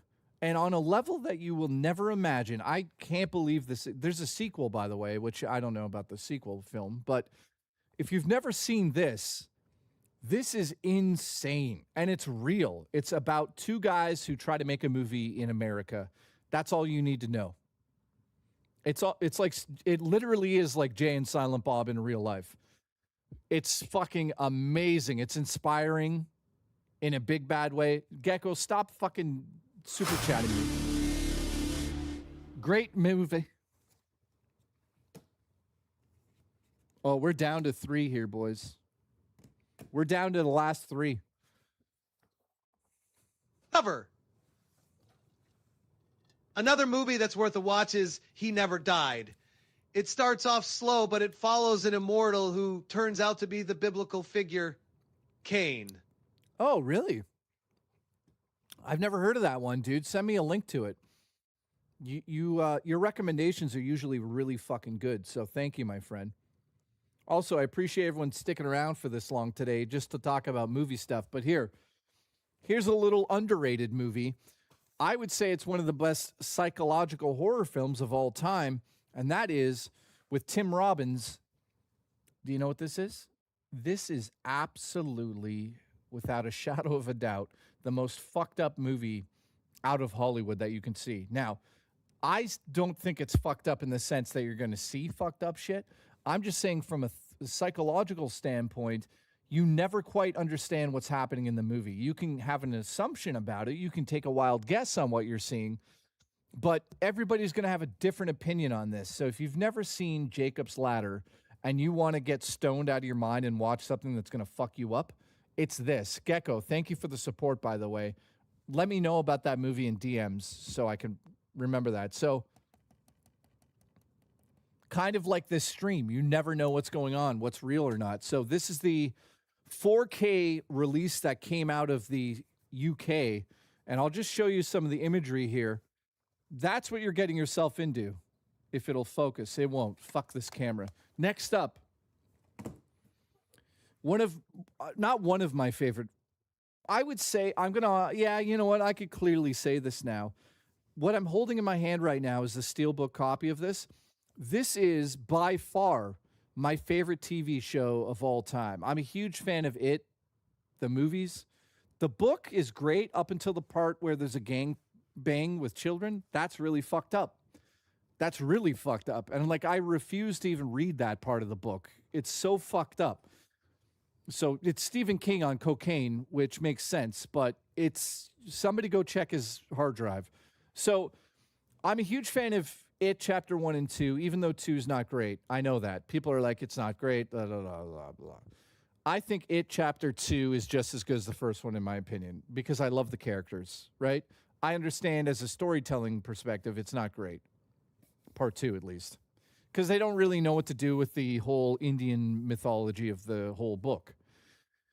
And there's no giant turtle floating around the universe that's going to save them. So this right here is Welcome to Derry Season 1, my favorite season of anything I've ever watched, because Welcome to Derry is literally a documentary about me growing up in a small town. I grew up in the same situation that these kids are in, except there's no clown that's trying to fuck us. So that's good. Is it part of the Shining universe? Oddly enough, yes, it is. Now, if you don't know this, Stephen King's universe kind of encapsulates everything. If you watch certain movies like The Shining, the original book, in the original Shining book, they do mention misery. So they all connect with each other in a weird little way. So there's a reason why this one's a direct connection to The Shining, because you have O'Halloran. What are you doing there? Put your legs down. O'Halloran in this film is directly out of The Shining. So yes, it is part of the Dark Universe. Now, this right here, though, is literally connected directly to The Shining. They changed that up for this. Now, the book, the original novel, is also connected to The Shining. There's a couple lines that directly connect to The Shining, because in the original book, actually, it's not the original book. I don't want to give too much away, but Pennywise is actually female, oddly enough. I guess he, transitioned before they made these. But in the book, Pennywise can lay eggs, so he's female. And in the book, there's also hints that there's another Pennywise out there, but he doesn't eat people that are filled with terror. This other Pennywise eats people that are filled with joy. So there's another universe out there, legitimately in the book, that's mixed in from another book, but there's another whole universe where there's another Pennywise who doesn't scare people. He eats them when they're happy, and he makes them joyful. So instead of him being in the basement hiding and scaring children, he's a comedian. I love that idea, that there's a fucking Pennywise out there that has to make people happy and then they taste better, rather than make people fearful and then they taste. So is that you, Jay? Yes, that I am Wallet Guy, by the way. So yeah, this is incredible. My favorite show of all time. I fucking love it. Well, Booch, that didn't work. Thank you, Booch, for being a member for 25 months. Congratulations. That is ridiculous now. I love you. You're a good-looking man. You're a good-looking boy. That sounds terrible. You're fired. Keep coming. Thank you. By the way, let me finish my statement on this. The reason I love this show is because I kind of grew up in the 80s. I was not as old as them, but I was in 1989. I was like an 8-year-old running around like an asshole. And that's when I first kind of developed feelings. And by the way, at this point, I hadn't played Halo Combat Evolved, so I wasn't bisexual. So I sort of developed feelings about, for... Jay, have you seen The Loved Ones from 2009? No, my friend. If you want to DM me or let me know about it. I've never heard of that one. Thank you for the support. The Loved Ones, it sounds slightly familiar to me, but I'm not quite sure. But yes, getting back to my story, thank you, dude. I appreciate the support, Infinite Ammo. Growing up when I was 9 years old in 80, whatever, or 8 years old in 89, that's when I like started to go into puberty, it felt like. And I looked at girls and I was like, oh, they don't just have cooties. So when I see something like this and it's like teenagers running around in the woods and there's,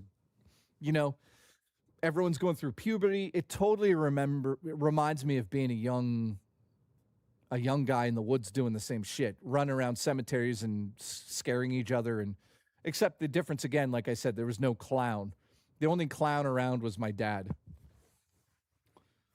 All right, last but not least for today, one of the most influential films in my regard for me as a filmmaker, that wanted me to understand films in another light, because it's very hard to look at this film and quite understand it. But this was the first film I really connect with. Oh my God, Gecko, stop fucking donating.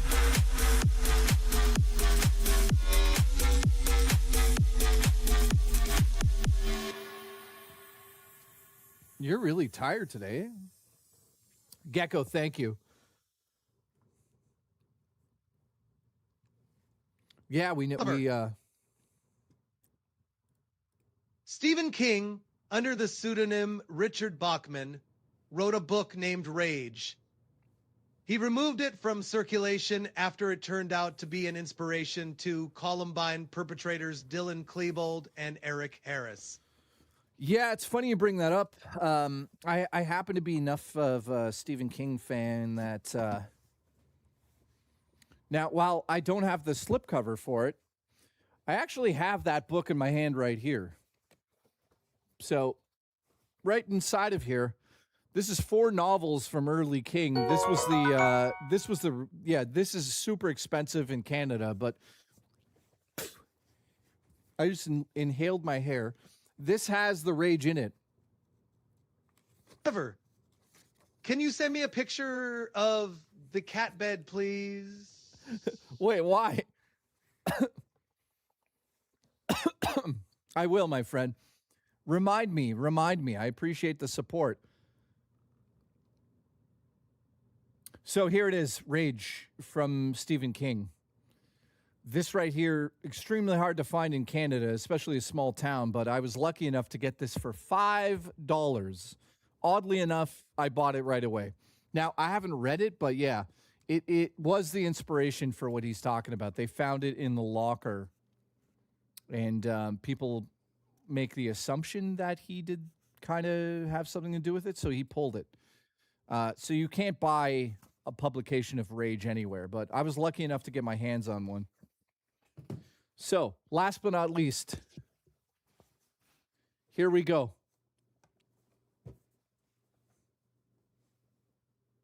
Fight Club 4K. Holy shit. Talk about, like, not an influential film in terms of filmmaking, but in terms of me being a teenager, this movie, it led us to fucking knock the shit out of each other like idiots. We definitely did do that. Growing up, we used to beat the hell out of each other because we believed in that anarchy side of this Fight Club. I still do. You know, it's like David Fincher said that, he's like, if I had a daughter and my daughter brought her boyfriend home and the boyfriend's like, yeah, fuck, I love Fight Club because, you know, it's like rebellious and blah, blah, blah, blah. He's like, that person would have a fucking problem in their head.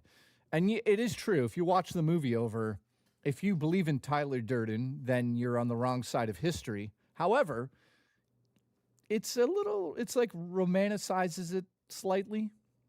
It's, you know, the idea of Fight Club itself is like very, it's making it like seem like it's a good idea, but it's not really a great idea. When you look at what the people do, this movie is about trolls. And that's what's incredible about the movie. It's about a bunch of trolls who get in a room together and start fighting each other. That's what the movie's about. But then it gets out of hand, just like it really would probably get out of hand in real life. Like if you put Booch and I in a room, we would fuck and then we would fight. Wait, that's not what I meant to say something else. But yeah, the Space Monkeys, dude. It's a bunch of trolls before the internet existed, and they just go around trolling people. So Fight Club, I love. I love the movie. David Fincher, one of my favorite directors of all time. It's just crazy to see it nowadays because it's like off the fucking rails. It really goes off the rails. So if you've never seen Fight Club, go out, get the 4K. I don't know if this even exists. The Steelbook, I should say, probably not easy to get your hands on the Steelbook, but I did because I love this. So, ladies and gentlemen, that right there is all the movies I'll show off today. Tomorrow at 5 p.m. EST, this whole desk is going to have all of my video game collection on it. So we're going to go over every special edition, every game I have for Switch and Switch 2, every PlayStation from PlayStation 1 all the way to 5, and every Xbox game I have, and some PlayStation games that Booch sent to me that were covered in hot sauce. You're fired! And the systems that they work. The systems work. The systems work, even though they fell off of my fucking shelf. Anyways, let's say goodnight to Zelda here.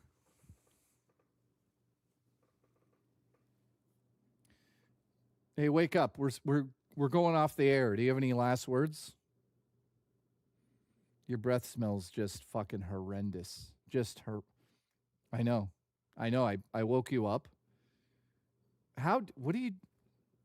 Why would you turn away from look at you realize I could just do this.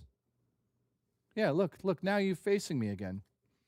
So say hi to everybody out there, right up here, right there.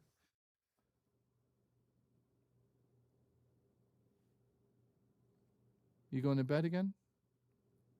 What a sweet kitty. Guys, thank you. Love you, baby. You go back to bed over here.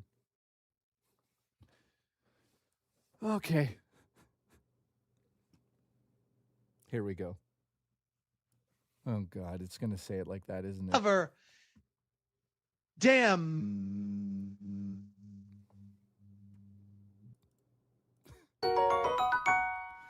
Oh, God. It doesn't fucking work ever.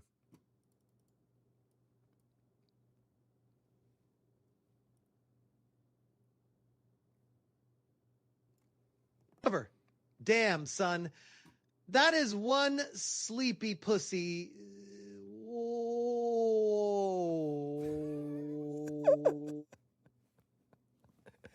You hear that? Do you hear that? They think that you're a sleepy pussy. You're a sleepy pussy. Oh, yes. Oh. Oh, you got kissed. How do you feel about that? May I kiss the royal paw? Thank you. All right, Princess Zelda's had enough. I'm so glad she's back on the show, though.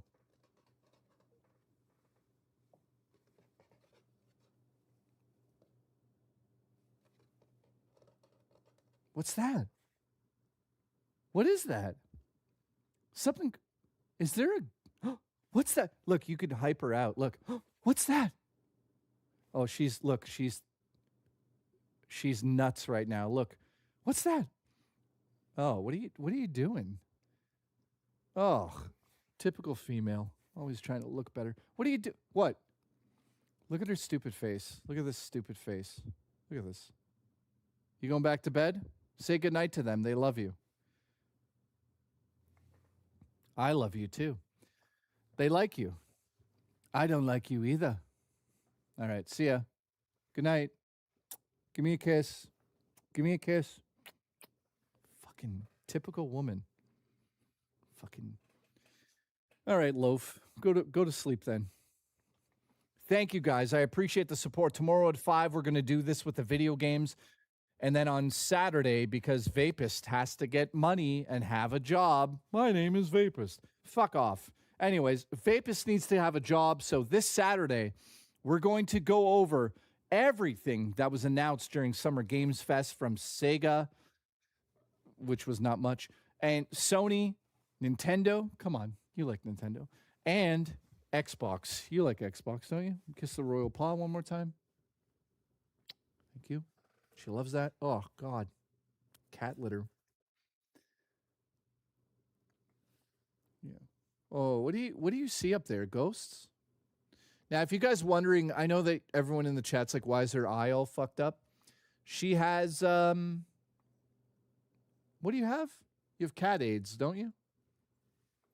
No, she has a form of something.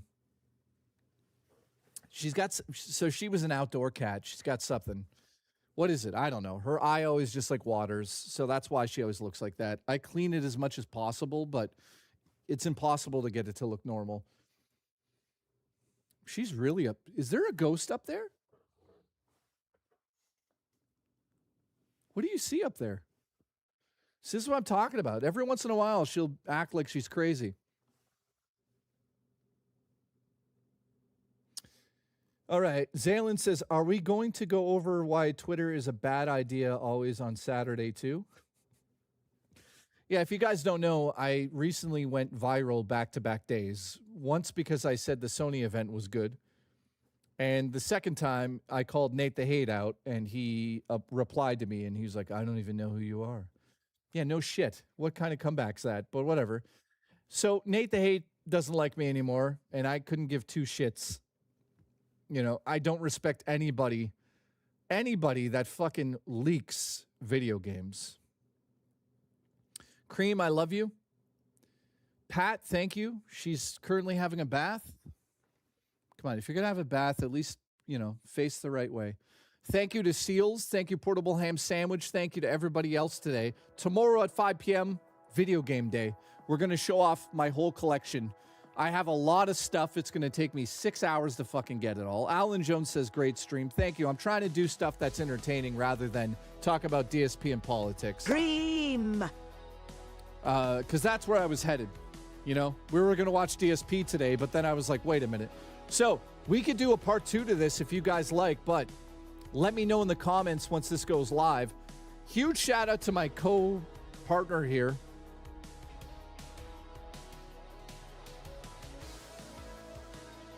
Yeah, what are you doing? You clean me? Go ahead.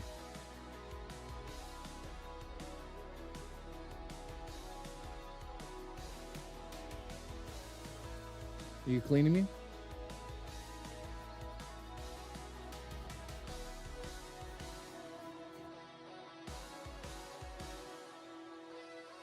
My co-host is terrible. She's terrible. See you guys tomorrow at 5 p.m. EST. I love you all. Thank you for the support. Thank you for the 34 gifted, by the way. That was a bit of a joke, by the way. I didn't expect us to hit 100 on a fucking whatever day it is. Alice, thank you. Seals, thank you for calling this one. Do you need to get down? Do you need to get down? All right, last but not least, let's see what happens when you bring a cat to a rave.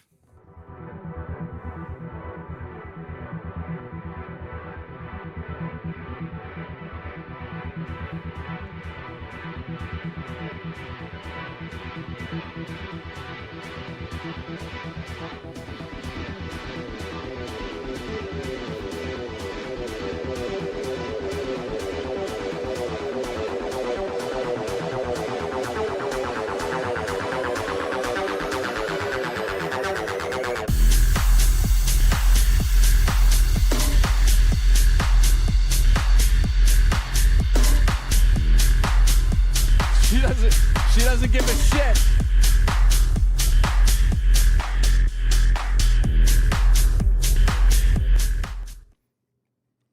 Well, she does not give a shit about the rave. Have a good night, guys. It didn't even phase her. She's just like, she didn't even flinch at the lighting. She does not care about the rave. I love you. We'll see you tomorrow at 5. I love you. Thank you for the support, guys.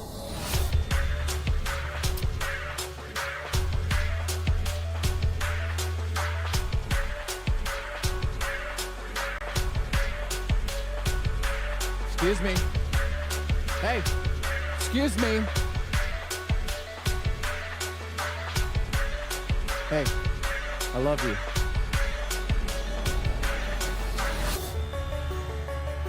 Thank you, guys. Thank you, Nightbreaker. Thank you, guys. I love you all. Seriously. Drummer Cream, $500 right now. 500.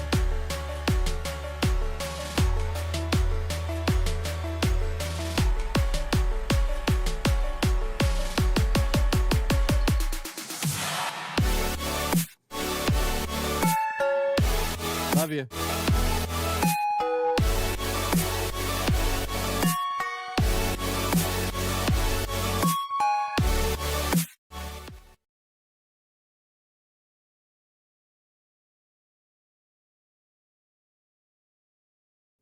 Pietro's here? Where the fuck have you been? You show up as I'm leaving. This poor cat has been waiting hours in the cold just for you. And you show up now? Like you walk in like you fucking own this place? You're fired. Look at this. This poor cat. This poor cat has been waiting all day. This is disgusting. Good night, guys. I'm thoroughly disappointed. You're fired. You're fired. Have a good night, guys.